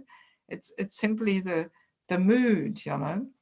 And let's read a few quotes here. We have quite a few. We don't have to read them all, but like Srila Prabhupada in a Bhagavad Gita lecture in 1973, he says, so therefore the first training is given to become austere, tolerate, how to call other women as mother. He is learning from the beginning, a small child. He is trained up to call any woman, even of his own age, not sister, mother. This is the training. Matrivat Paradareshu. This is the education. Matrivat Paradareshu. Chanakya Pandit, the great politician, has given the definition of a learned scholar. Who is learned scholar? He has given the definition. What is this? Matrivat Paradareshu. To see every woman except his wife as mother. This is education. This is education, perfection of education. When you can see all women except your wife as mother, this is education. And then on another lecture, he also says, and they used to call every woman from the beginning of life mother. From the beginning of life, by the way, you know. This is a lecture in 74. This is training, Matrivat Paradarshu. From the very beginning of life, all women, they're treated as mother. That is the system, Vedic system. Everyone will call a woman as mother. Never mind whether she's younger or older, it doesn't matter. Woman has to be addressed as mother. That is Chanakya Pandit's instruction. Who is learned scholar? Who has got 3 qualifications. He is learned scholar. What is that? Matrivat Paradarshu, to treat all women as mother. Nowadays, it has been introduced in India by Hinji. No, that is not the etiquette. The etiquette is to address every woman, never mind whether she's young or old, as mother. You know, Prabhupada very clearly again and again, he says it. And the most amazing thing is, which is sometimes a really hard thing to swallow for people, you know, because again, day and night, you know, we are so far away from Krishna's culture. But the culture actually is that even a father will address his 2-year-old daughter as mother. Even the father. Yes, that's the culture actually. In Bangladesh, India, still going on. Even in South America, it's also going on. There, the fathers call, anybody in the family calls the young girls mamita. Mamita is little mother, you know. And this, of course, has several reasons. One of them, of course, being, you know, so that the girl grows into the role she is meant to play, you know, from young age, because mother is such an important role. So from young age, you know, she is trained to take up this mood of mother, you know. Yes, that's one reason. So then the other reason, of course, is also to protect her from child abuse. Yes, because mother, you know, if we understand what a highly important role mothers play, so if a man, even if it's the own father, calls a girl mother, that will hopefully, yes, make him think twice what he's doing there with a girl, you know. Yeah, so that is also there, that it protects the women from child abuse, you know. Yeah, on the girls, you know. Yeah, so, yeah, and also simply, you know, even when she's grown up, if we address a woman as mother, that makes it clear that there is no room for sexual relationship. And that's why Chanakya Pandit instructs that every man should see every woman as mother except his wife, you know? Yes. So that it's very clear they're mothers, and mother means no sexual relationship, you know? Yes. So, I mean, there's all deeper reasons, why, why Krishna recommends so many things,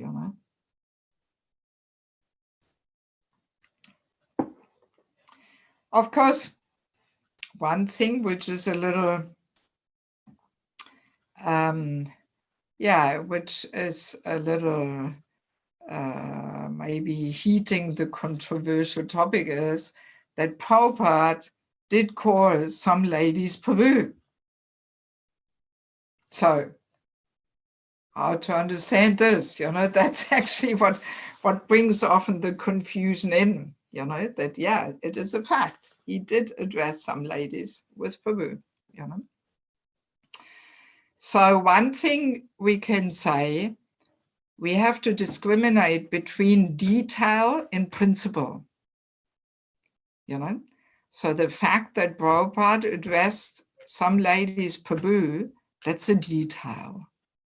But the principle, he very clearly, established in his classes, in his books, that woman is mother. There's no quote in any of his books or something where he says woman is Prabhu or something. No. So we should not make the mistake to take a detail and try and establish that as a principle. So we have to distinguish between detail and principle. And I mean, of course, I'm in no position here to speculate why Prabhupada did call some, and only some, ladies Prabhu.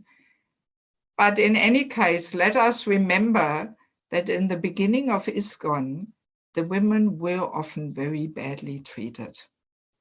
Simply because, the movement was very young, the leaders were immature, they were often misusing the philosophy, putting women down, women are Maya, women are this, women are that,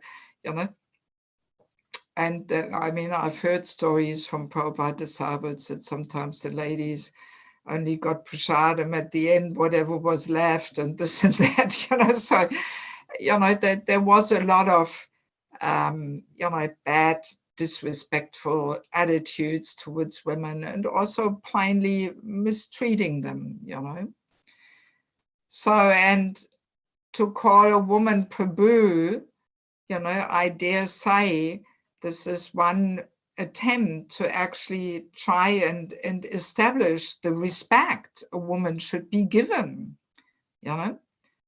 that Prabhupada in that way, he demonstrated that actually woman is also Prabhu, she's also master, she has to be respected, she has to be honored, she actually has to be protected, so that's one thing that comes to my mind. And also we have to remember when Prabhupada came to the Western world, that was the heights of the whole women's equality, feminist movement, so to speak, and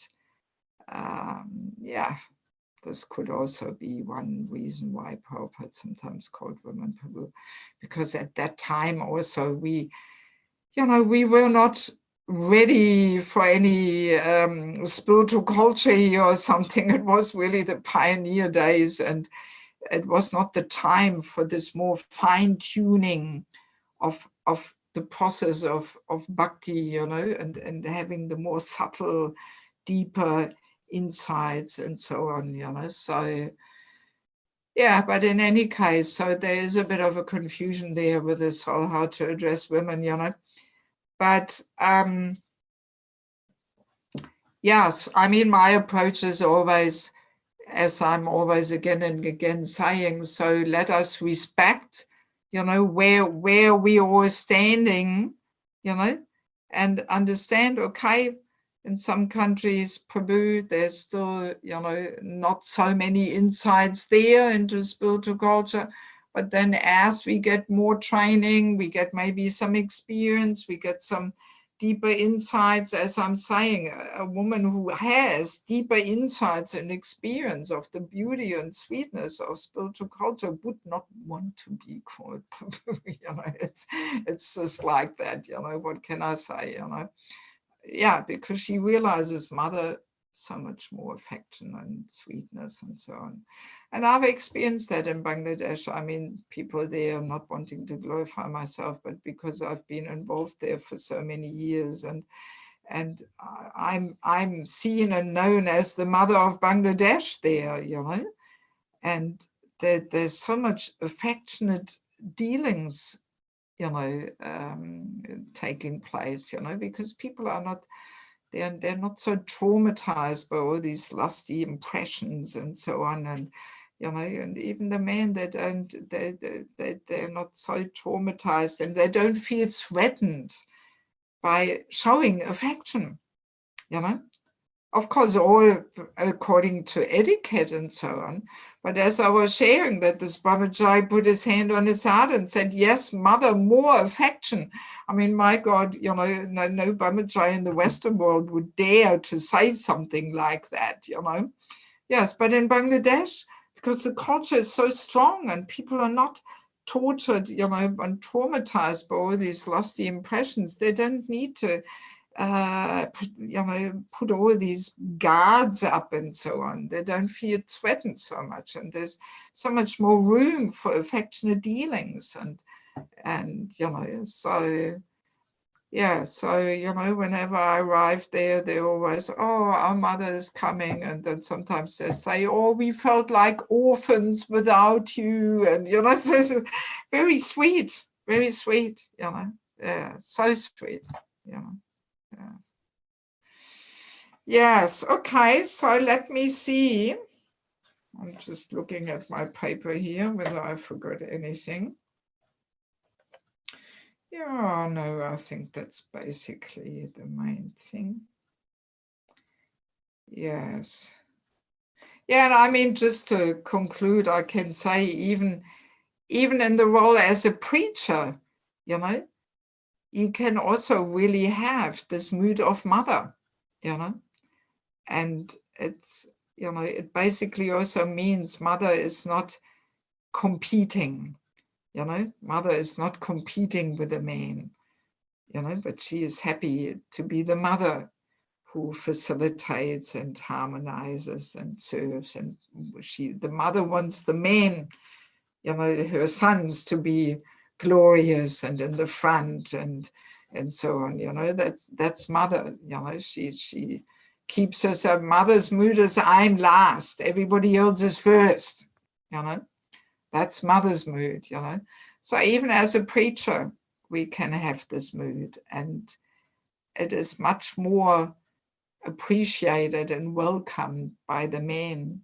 around us, no matter whether it's Mahajas or, or younger men, that they appreciate if a woman emanates this mood of mother, rather than competing and trying to, show that she can do it all too or something, And I had a lot of dealings like that also with Mahajas, that they sometimes were saying, like Bibi Govinda Maharaj, he gave me this nickname, our Holy Mother. He always calls me, oh, our Holy Mother. Or another Maharaj once said to me, oh yeah, I can sit next to Devaki Mataji at Prasadam. I don't feel threatened by her. She is mother, So it's very sweet, that it gives so much room for sweet and affectionate dealings, rather than being in the competitive Pabu mood there, The men usually don't really appreciate it, and they keep a distance, They don't want to be, involved in this, Okay, so let me see. We managed to conclude in time. Let me see if we have any question. No questions in chat. Maybe someone wants to talk. So now we can, if there's no questions, now we can have more place here for sharing and this and that. Who is this Sabrina for Krishna here? Who did not switch on their video? Can we see you? Can we get you darshan, please?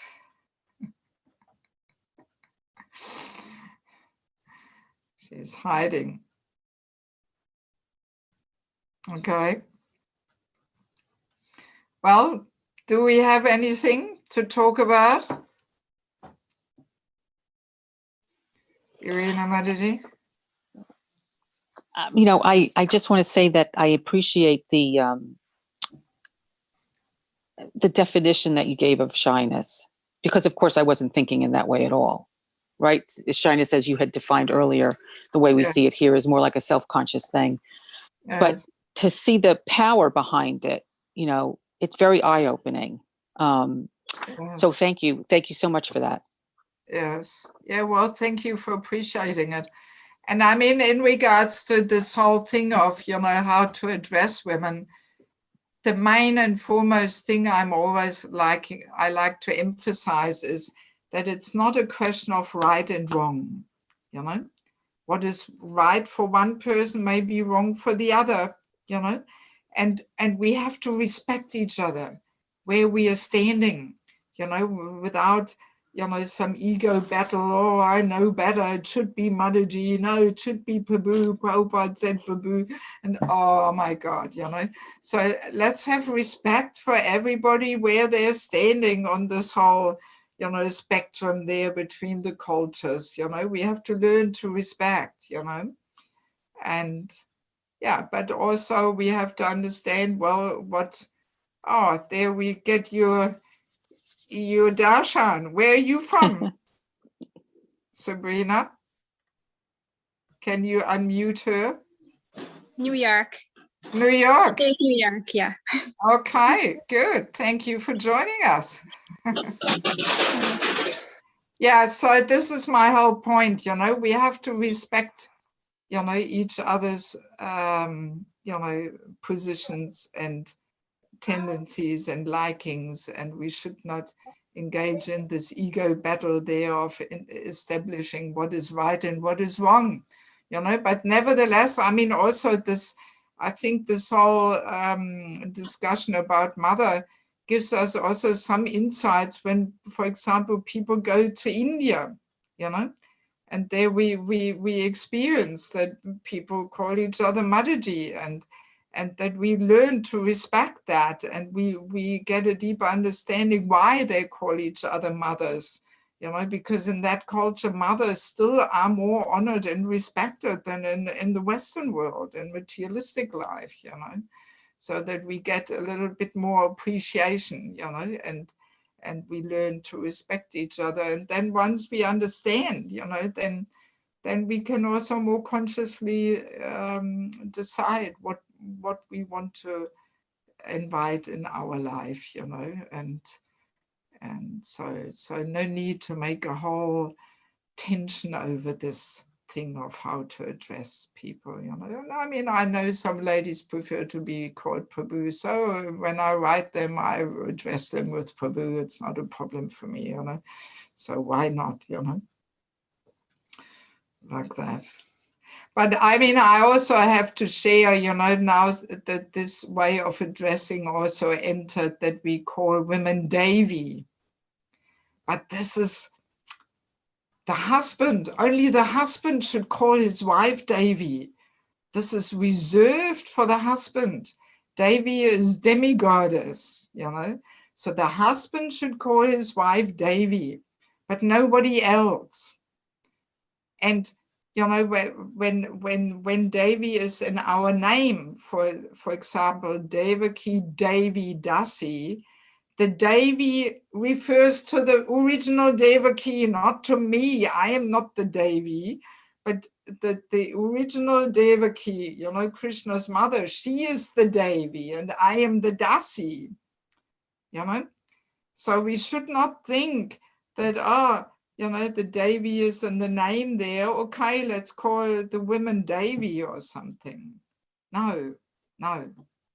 That Devi in the name refers to the personality who we are called after, you know.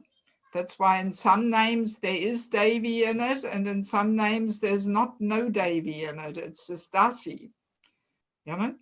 So because it refers to the personality. And we are the Dasi always. We are not the Devi. And only the husband, you know, the husband calls his wife Devi and no other woman, only his wife, you know. So yeah, I mean, we should not get mixed up with these things, you know. Yes.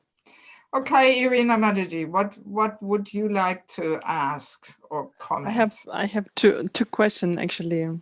Okay. First question regarding the shyness, whether the woman should be aware about it within herself, whether she is or not, in the how she can be aware like this. And this, yeah. Mm-hmm. Well, I mean, first of all, yes, of course, she has to be aware, because as we said, shyness is such an important quality, the control valve for the powerful feminine energy. So yes, that's why we discuss these things, so that we get a deeper understanding, you know, of how important the shyness is, you know. So, and then how to see whether she has it or not.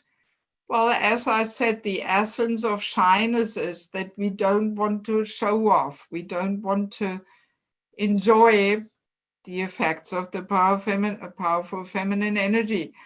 So, I mean, that requires, you know, introspection and honesty, whether we, that to see whether we really have this quality or not, you know.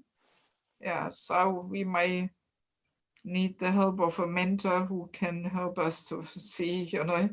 And also, I mean, the safeguard is always really to follow the etiquette, you know, Vaishnava etiquette and culture. That's always, you know, Krishna's supportive way of cultivating all these important qualities, you know. And there's so many aspects of Vaishnava quality, etiquette, which helps us to cultivate this quality of shyness. It starts with the dressing, you know, and so on, even covering the head and all these things. They have a deeper meaning. It's not just something that we can do or not do. No, that there's a deeper meaning there. It's all very subtle, you know, but it's there. So, you know, to cover the head, that helps to cultivate humility, submissiveness, shyness, you know, chastity, and so on. And then just to keep more in the background and not be so outspoken and loud, you know, like in German we say, we have this word vorlaut sein. She speaks German here, Irina. So, you know, to be vorlaut, I don't even know, there is not such a good term in English, vorlaut.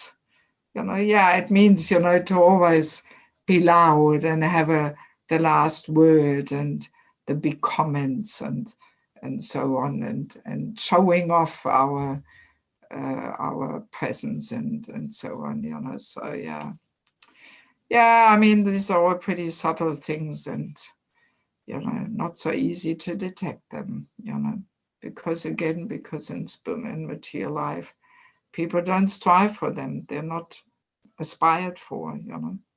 The motto is to show off as much as possible, and that leads to success, you know. So what was your second question? I just during you was answering, something came in my mind that when we are like humble and we are aware about our humility, then in this moment we are losing this humility, that we are not humble. That's why I was wondering whether when we are thinking we are shy, then that means we are not shy in this moment. Is it like this? Or it's maybe not exactly, because I mean, yes, as a humble person never thinks himself to be humble, you know, and that's true. But a shy person, you know, can be conscious of their shyness. But then again, also, there is never a limit to our development, you know. It's not that, okay, now I'm shy and that's it, and I have reached, you know, the limit of the cultivation of that quality. But no, I mean, there's always deeper and more subtle levels to move on to, and so on, you know. So in that sense, we should not become complacent and say, oh yes, I am shy, so no problem. No, because false ego is so subtle and pushes always somewhere to get some gratification and be the center of attention and be noticed and recognized and so on, you know. So there's always something to work on, you know. Mhm. Yeah. And my second question was regarding the Mataji and Prabhu. As far as I noticed, we translate Mataji in every country. We call like mother or muta or Yes. matushka in every language, but Prabhu just remains Prabhu without translation.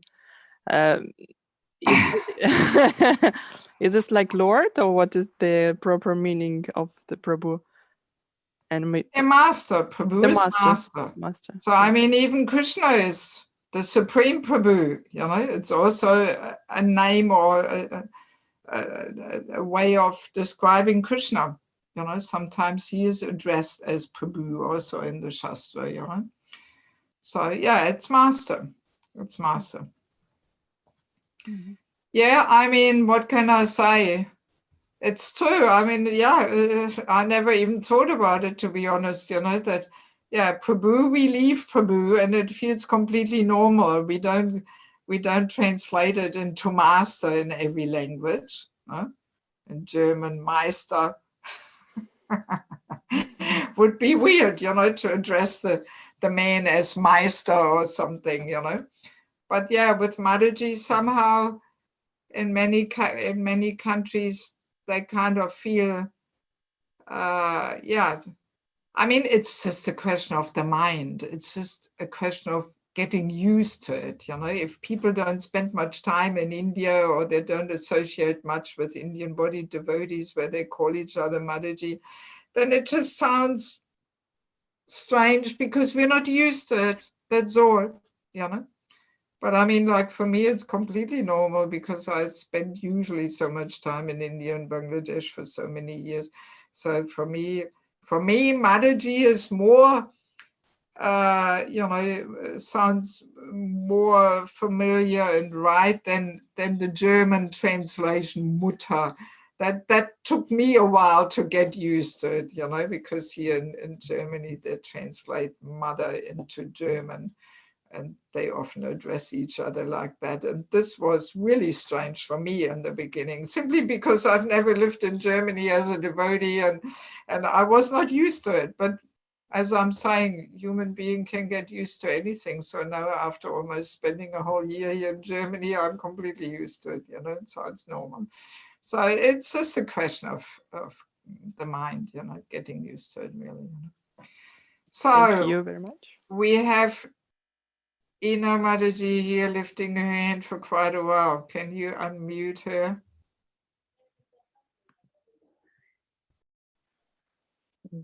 Hare Krishna Mataji, very Hare nice to see you, Krishna. to speak to you. Yeah, Hare thank you very much for this wonderful lectures. But in addition to what you were just discussing, Mataji, but I wanted to add that in Russian, Matushka, it actually sounds, it's not mother, it's that G ending, that respected mother. So it actually sounds very sweet because in temple, I address sort of like young ladies like Mataji, but like, for example, older Russian lady, I would address her Matushka because that's even softer. So I think that's also different maybe in cultural, actual language. Because to me, it's that even step more respectful to, you know, actually say Matushka is that respectful lady. So it's not just mother. It's interesting that there's just a slight difference there in language. But my question was chanting our rounds, like chanting japa attentively, excuse me. Would that help us to come on that level of not accepting it, but understanding it, living what you said? Because what you're saying is like, you know, resonance with me. So I understand everything, but actually living it. Emilia, stop. you know, like living it is not so easy. Emilia, stop. Just found something different.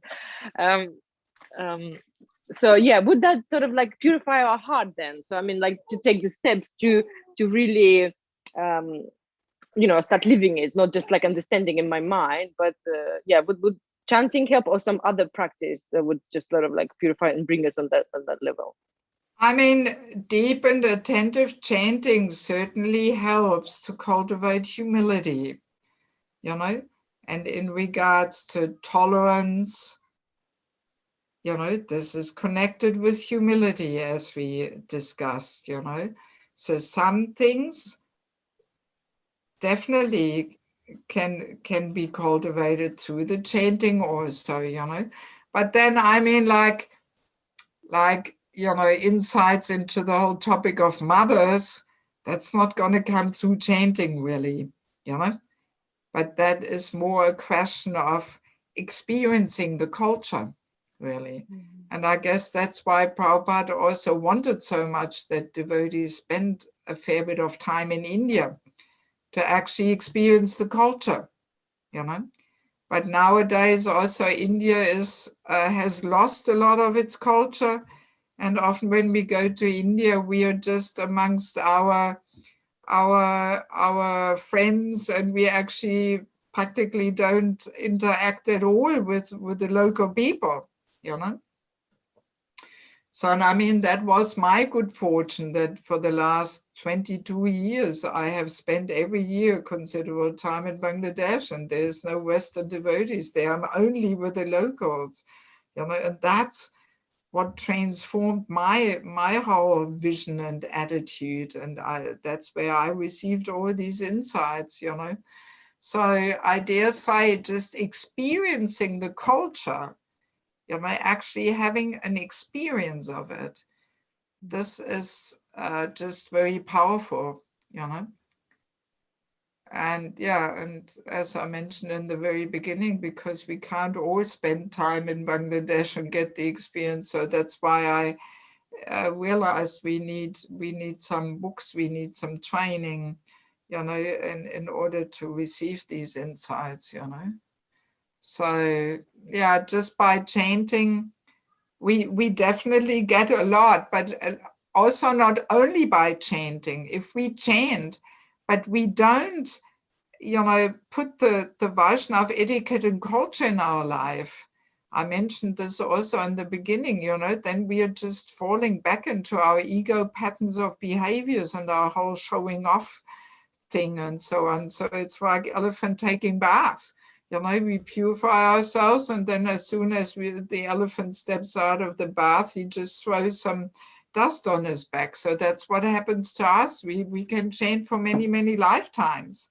You know, if we don't also implement the etiquette and culture in our life, you know, because that helps us to get rid of this offense of maintaining material attachments even after understanding so many instructions on this matter, 10th offense to chanting, meaning the most subtle, you know, material attachments of ego satisfaction, you know, and that's where the culture comes in. The culture is so designed to help us to give up this ego satisfaction and these ego pattern, these ego-driven patterns of behaviors, you know, that we understand we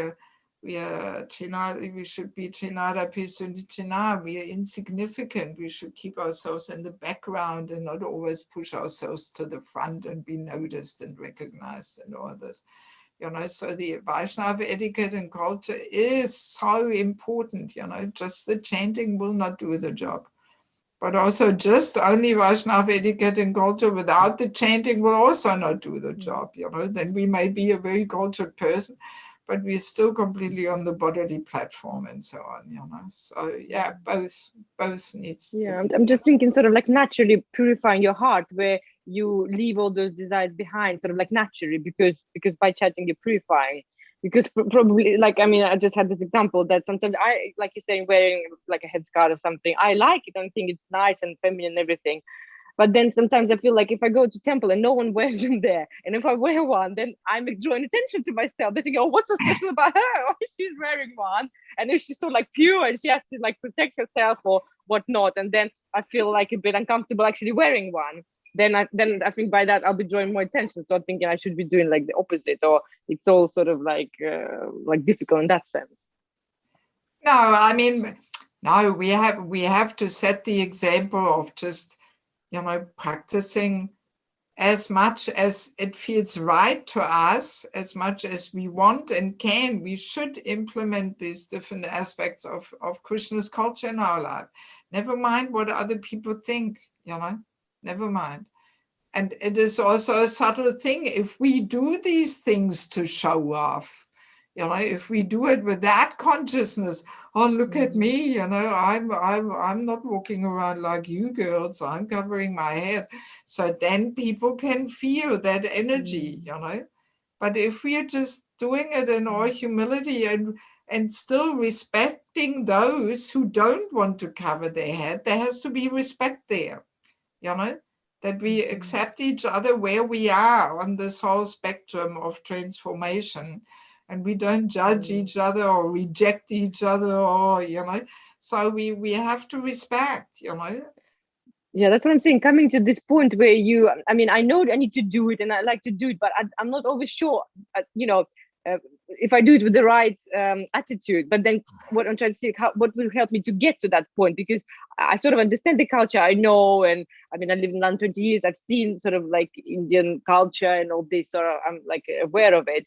But actually purifying my heart enough to be on that level. Not just knowing, or that's what I'm thinking. Maybe like chanting will help, because and then going out, with that feeling. That's what sort of how to get there. It will take time. By following the etiquettes, it may be in the beginning, it may be an external thing, but by following them, sooner or later, they will become internalized. Because that purity, what you're talking about, of that feminine, that shyness and everything. So again, I understand all this, and I want to cultivate it. But then I'll sometimes think, what has really, inside me, was that really that feeling, or was that little bit of feeling that I wanted to show off, or again that I know this, or I'm aware, or But just actually to bring that to the surface and actually act on it, it's not that easy. Because like we're so deeply rooted into this culture. See that if the false ego wants, then it can use anything to show off. So it's not a reason then not to follow certain aspects of the etiquette, just in case it could be some showing off or something, Because also the etiquette, the Vaishnava culture and etiquette is designed to reduce our false ego, So that's the whole purpose of it, So we can't say, oh, I'm not going to follow it just in case I will show off. No, by following it and at the same time she is chanting, we will get there gradually, Even if initially, all right, there may be some showing off, but then, we have to look in our hearts and reflect and be introspective and call out to Krishna and Lord Nrsingadev to take away the showing off tendency there. But we should follow the Vaishnava etiquette, never mind what other people do. And there are no other practices. Just do it basically. How to do it more purely, how to purify. So just do it. Yes, just chanting and doing it, and we'll get there at some point. Exactly. Yeah, just cultivating the habit. And then the more we cultivate it, the more we start liking it, and the more it becomes internalized, and the more we feel inappropriate when we don't do it. It's even like with things like, that when we haven't seen a devotee for longer, we should pay obeisances. We go down on our knees, pay obeisances. So in the beginning, it may feel artificial, or why paying obeisances? We may not even do it much or something, but then when we actually do it and we make it a habit, then we feel inappropriate if we don't pay obeisances. It feels wrong. and almost disrespectful or something if we don't go up to a devotee and pay obeisances after not having seen them for a while or something, you know. Yes. Yeah, so it's, you know, it's important to do it. And I mean, for example, in regards to paying obeisances, wow, you should see it in Bangladesh. I mean, there when a senior devotee comes, even me as a woman, boo, they all hit the dust. They all pay obeisances, all the brahmacharis, everybody, you know. Yes. Oh, our mother is coming, boom, on the ground, you know. Yeah. You know, they don't even say, oh, please accept my humble obeisances. They just hit the dust. Yeah, that's the culture, you know. Yeah. You had your hand up there. What's your name, Sabrina, or do you have another name too? Sabrina. Sabrina. Okay. So I just wanted to add something that like in America, like they force you to like be outspoken, and it's like you've been picked on. Well, me, I'm not an outspoken person. I'm more conservative, more quiet. And even if something happened, like, because I have the understanding that, you know, Krishna is the cause of all causes. I always think this in my head. So whenever a situation arises, I just accept it and like move away from it. I don't argue or anything. So then people are like, oh, you're too quiet. You need to speak up. You need to this, you need to that. So I'm always being like reprimanded. And now I have to force myself to speak out loud, to change my body's posture. I basically have to stand straight and walk tall and be this person. And I'm like, but I'm not this person. I just want to be like this humble little cocoon person, just minding my own business, just being by myself in my Krishna consciousness. Just leave me alone, you know? But it doesn't happen because I go to school and I'm being like reprimanded for being quiet. And I'm like, are you kidding me? Like there's anything like people are coming after you for being too quiet, or, you know, not talking out, or, you know, they're thinking, oh, like sometimes I even feel like they're looking at me like I'm stupid or like I'm dumb, like I don't know anything, like I'm in the class, I don't really like be out there jumping around, being bubbly and all of that. Like, but I understand, I'm taking in the information, but I don't have to like be out there like and broadcast and whatever. And I'm like, so, but you're saying that to be like that, but now I have to force myself to be opposite. So I'm like, there is no shyness. They don't want you to be shy. Because as you said, that's what they look at that as a weakness. And I Yeah. believe in that because Yeah. I've experienced that firsthand. Yeah, definitely. Can I ask how old you are? I'm 35. 35. Yeah, I mean, but you're from Indian background. Yes, I'm Indian. Yes. Yeah, so I mean, you know, obviously you know, you've got the culture and the blood, and, you know, also there's a certain reason which soul is taking birth in which family, you know, so obviously, you know, you're brought up like that, you know. So, I mean, all I can say is, yeah, it just confirms, you know, what we were discussing, that these two cultures are like day and night, you know.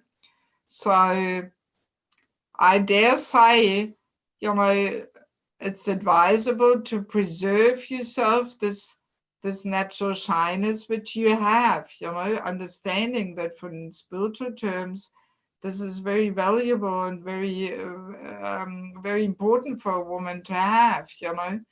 So and then I wouldn't worry so much what non-devotees talk, you know. So, but then sometimes, you know, also, you know, if it requires, I'm not sure, you said you're going to school, or you're working, or you're teaching, or? I'm going to school. Huh? Going to school. You're going to school. Yeah, so, you know, sometimes for the sake of just passing some exams or something or whatever, you may just have to, you know, overcome the shyness and also say what needs to be said. And I mean, really, also shyness doesn't mean that we don't say, you know, we can also say things with shyness, that we simply say things without wanting to show off. Like I was telling, this girl was dancing her Bharatanatyam there, but with shyness. You know, she was on the stage dancing, but with shyness. And I don't know, were you there when I shared that, or did you come Yeah, a little yeah. later? Yeah, you were there. Mhm. So in the same way, one can also speak up and say things also with shyness, not wanting to make a whole fuss about oneself and showing off, but just for the for the sake of making a point or something, you know. But I mean, you know, now definitely at the latest after this discussion, it should, you know, support you and confirm for you that this shyness is actually a good quality. And people out there in material life, definitely in New York, I can imagine, you know, they would not have such appreciation for that, you know, because, yeah, as we mentioned, in material life, we don't strive for this quality, you know. Yeah. Okay, do we have anything else?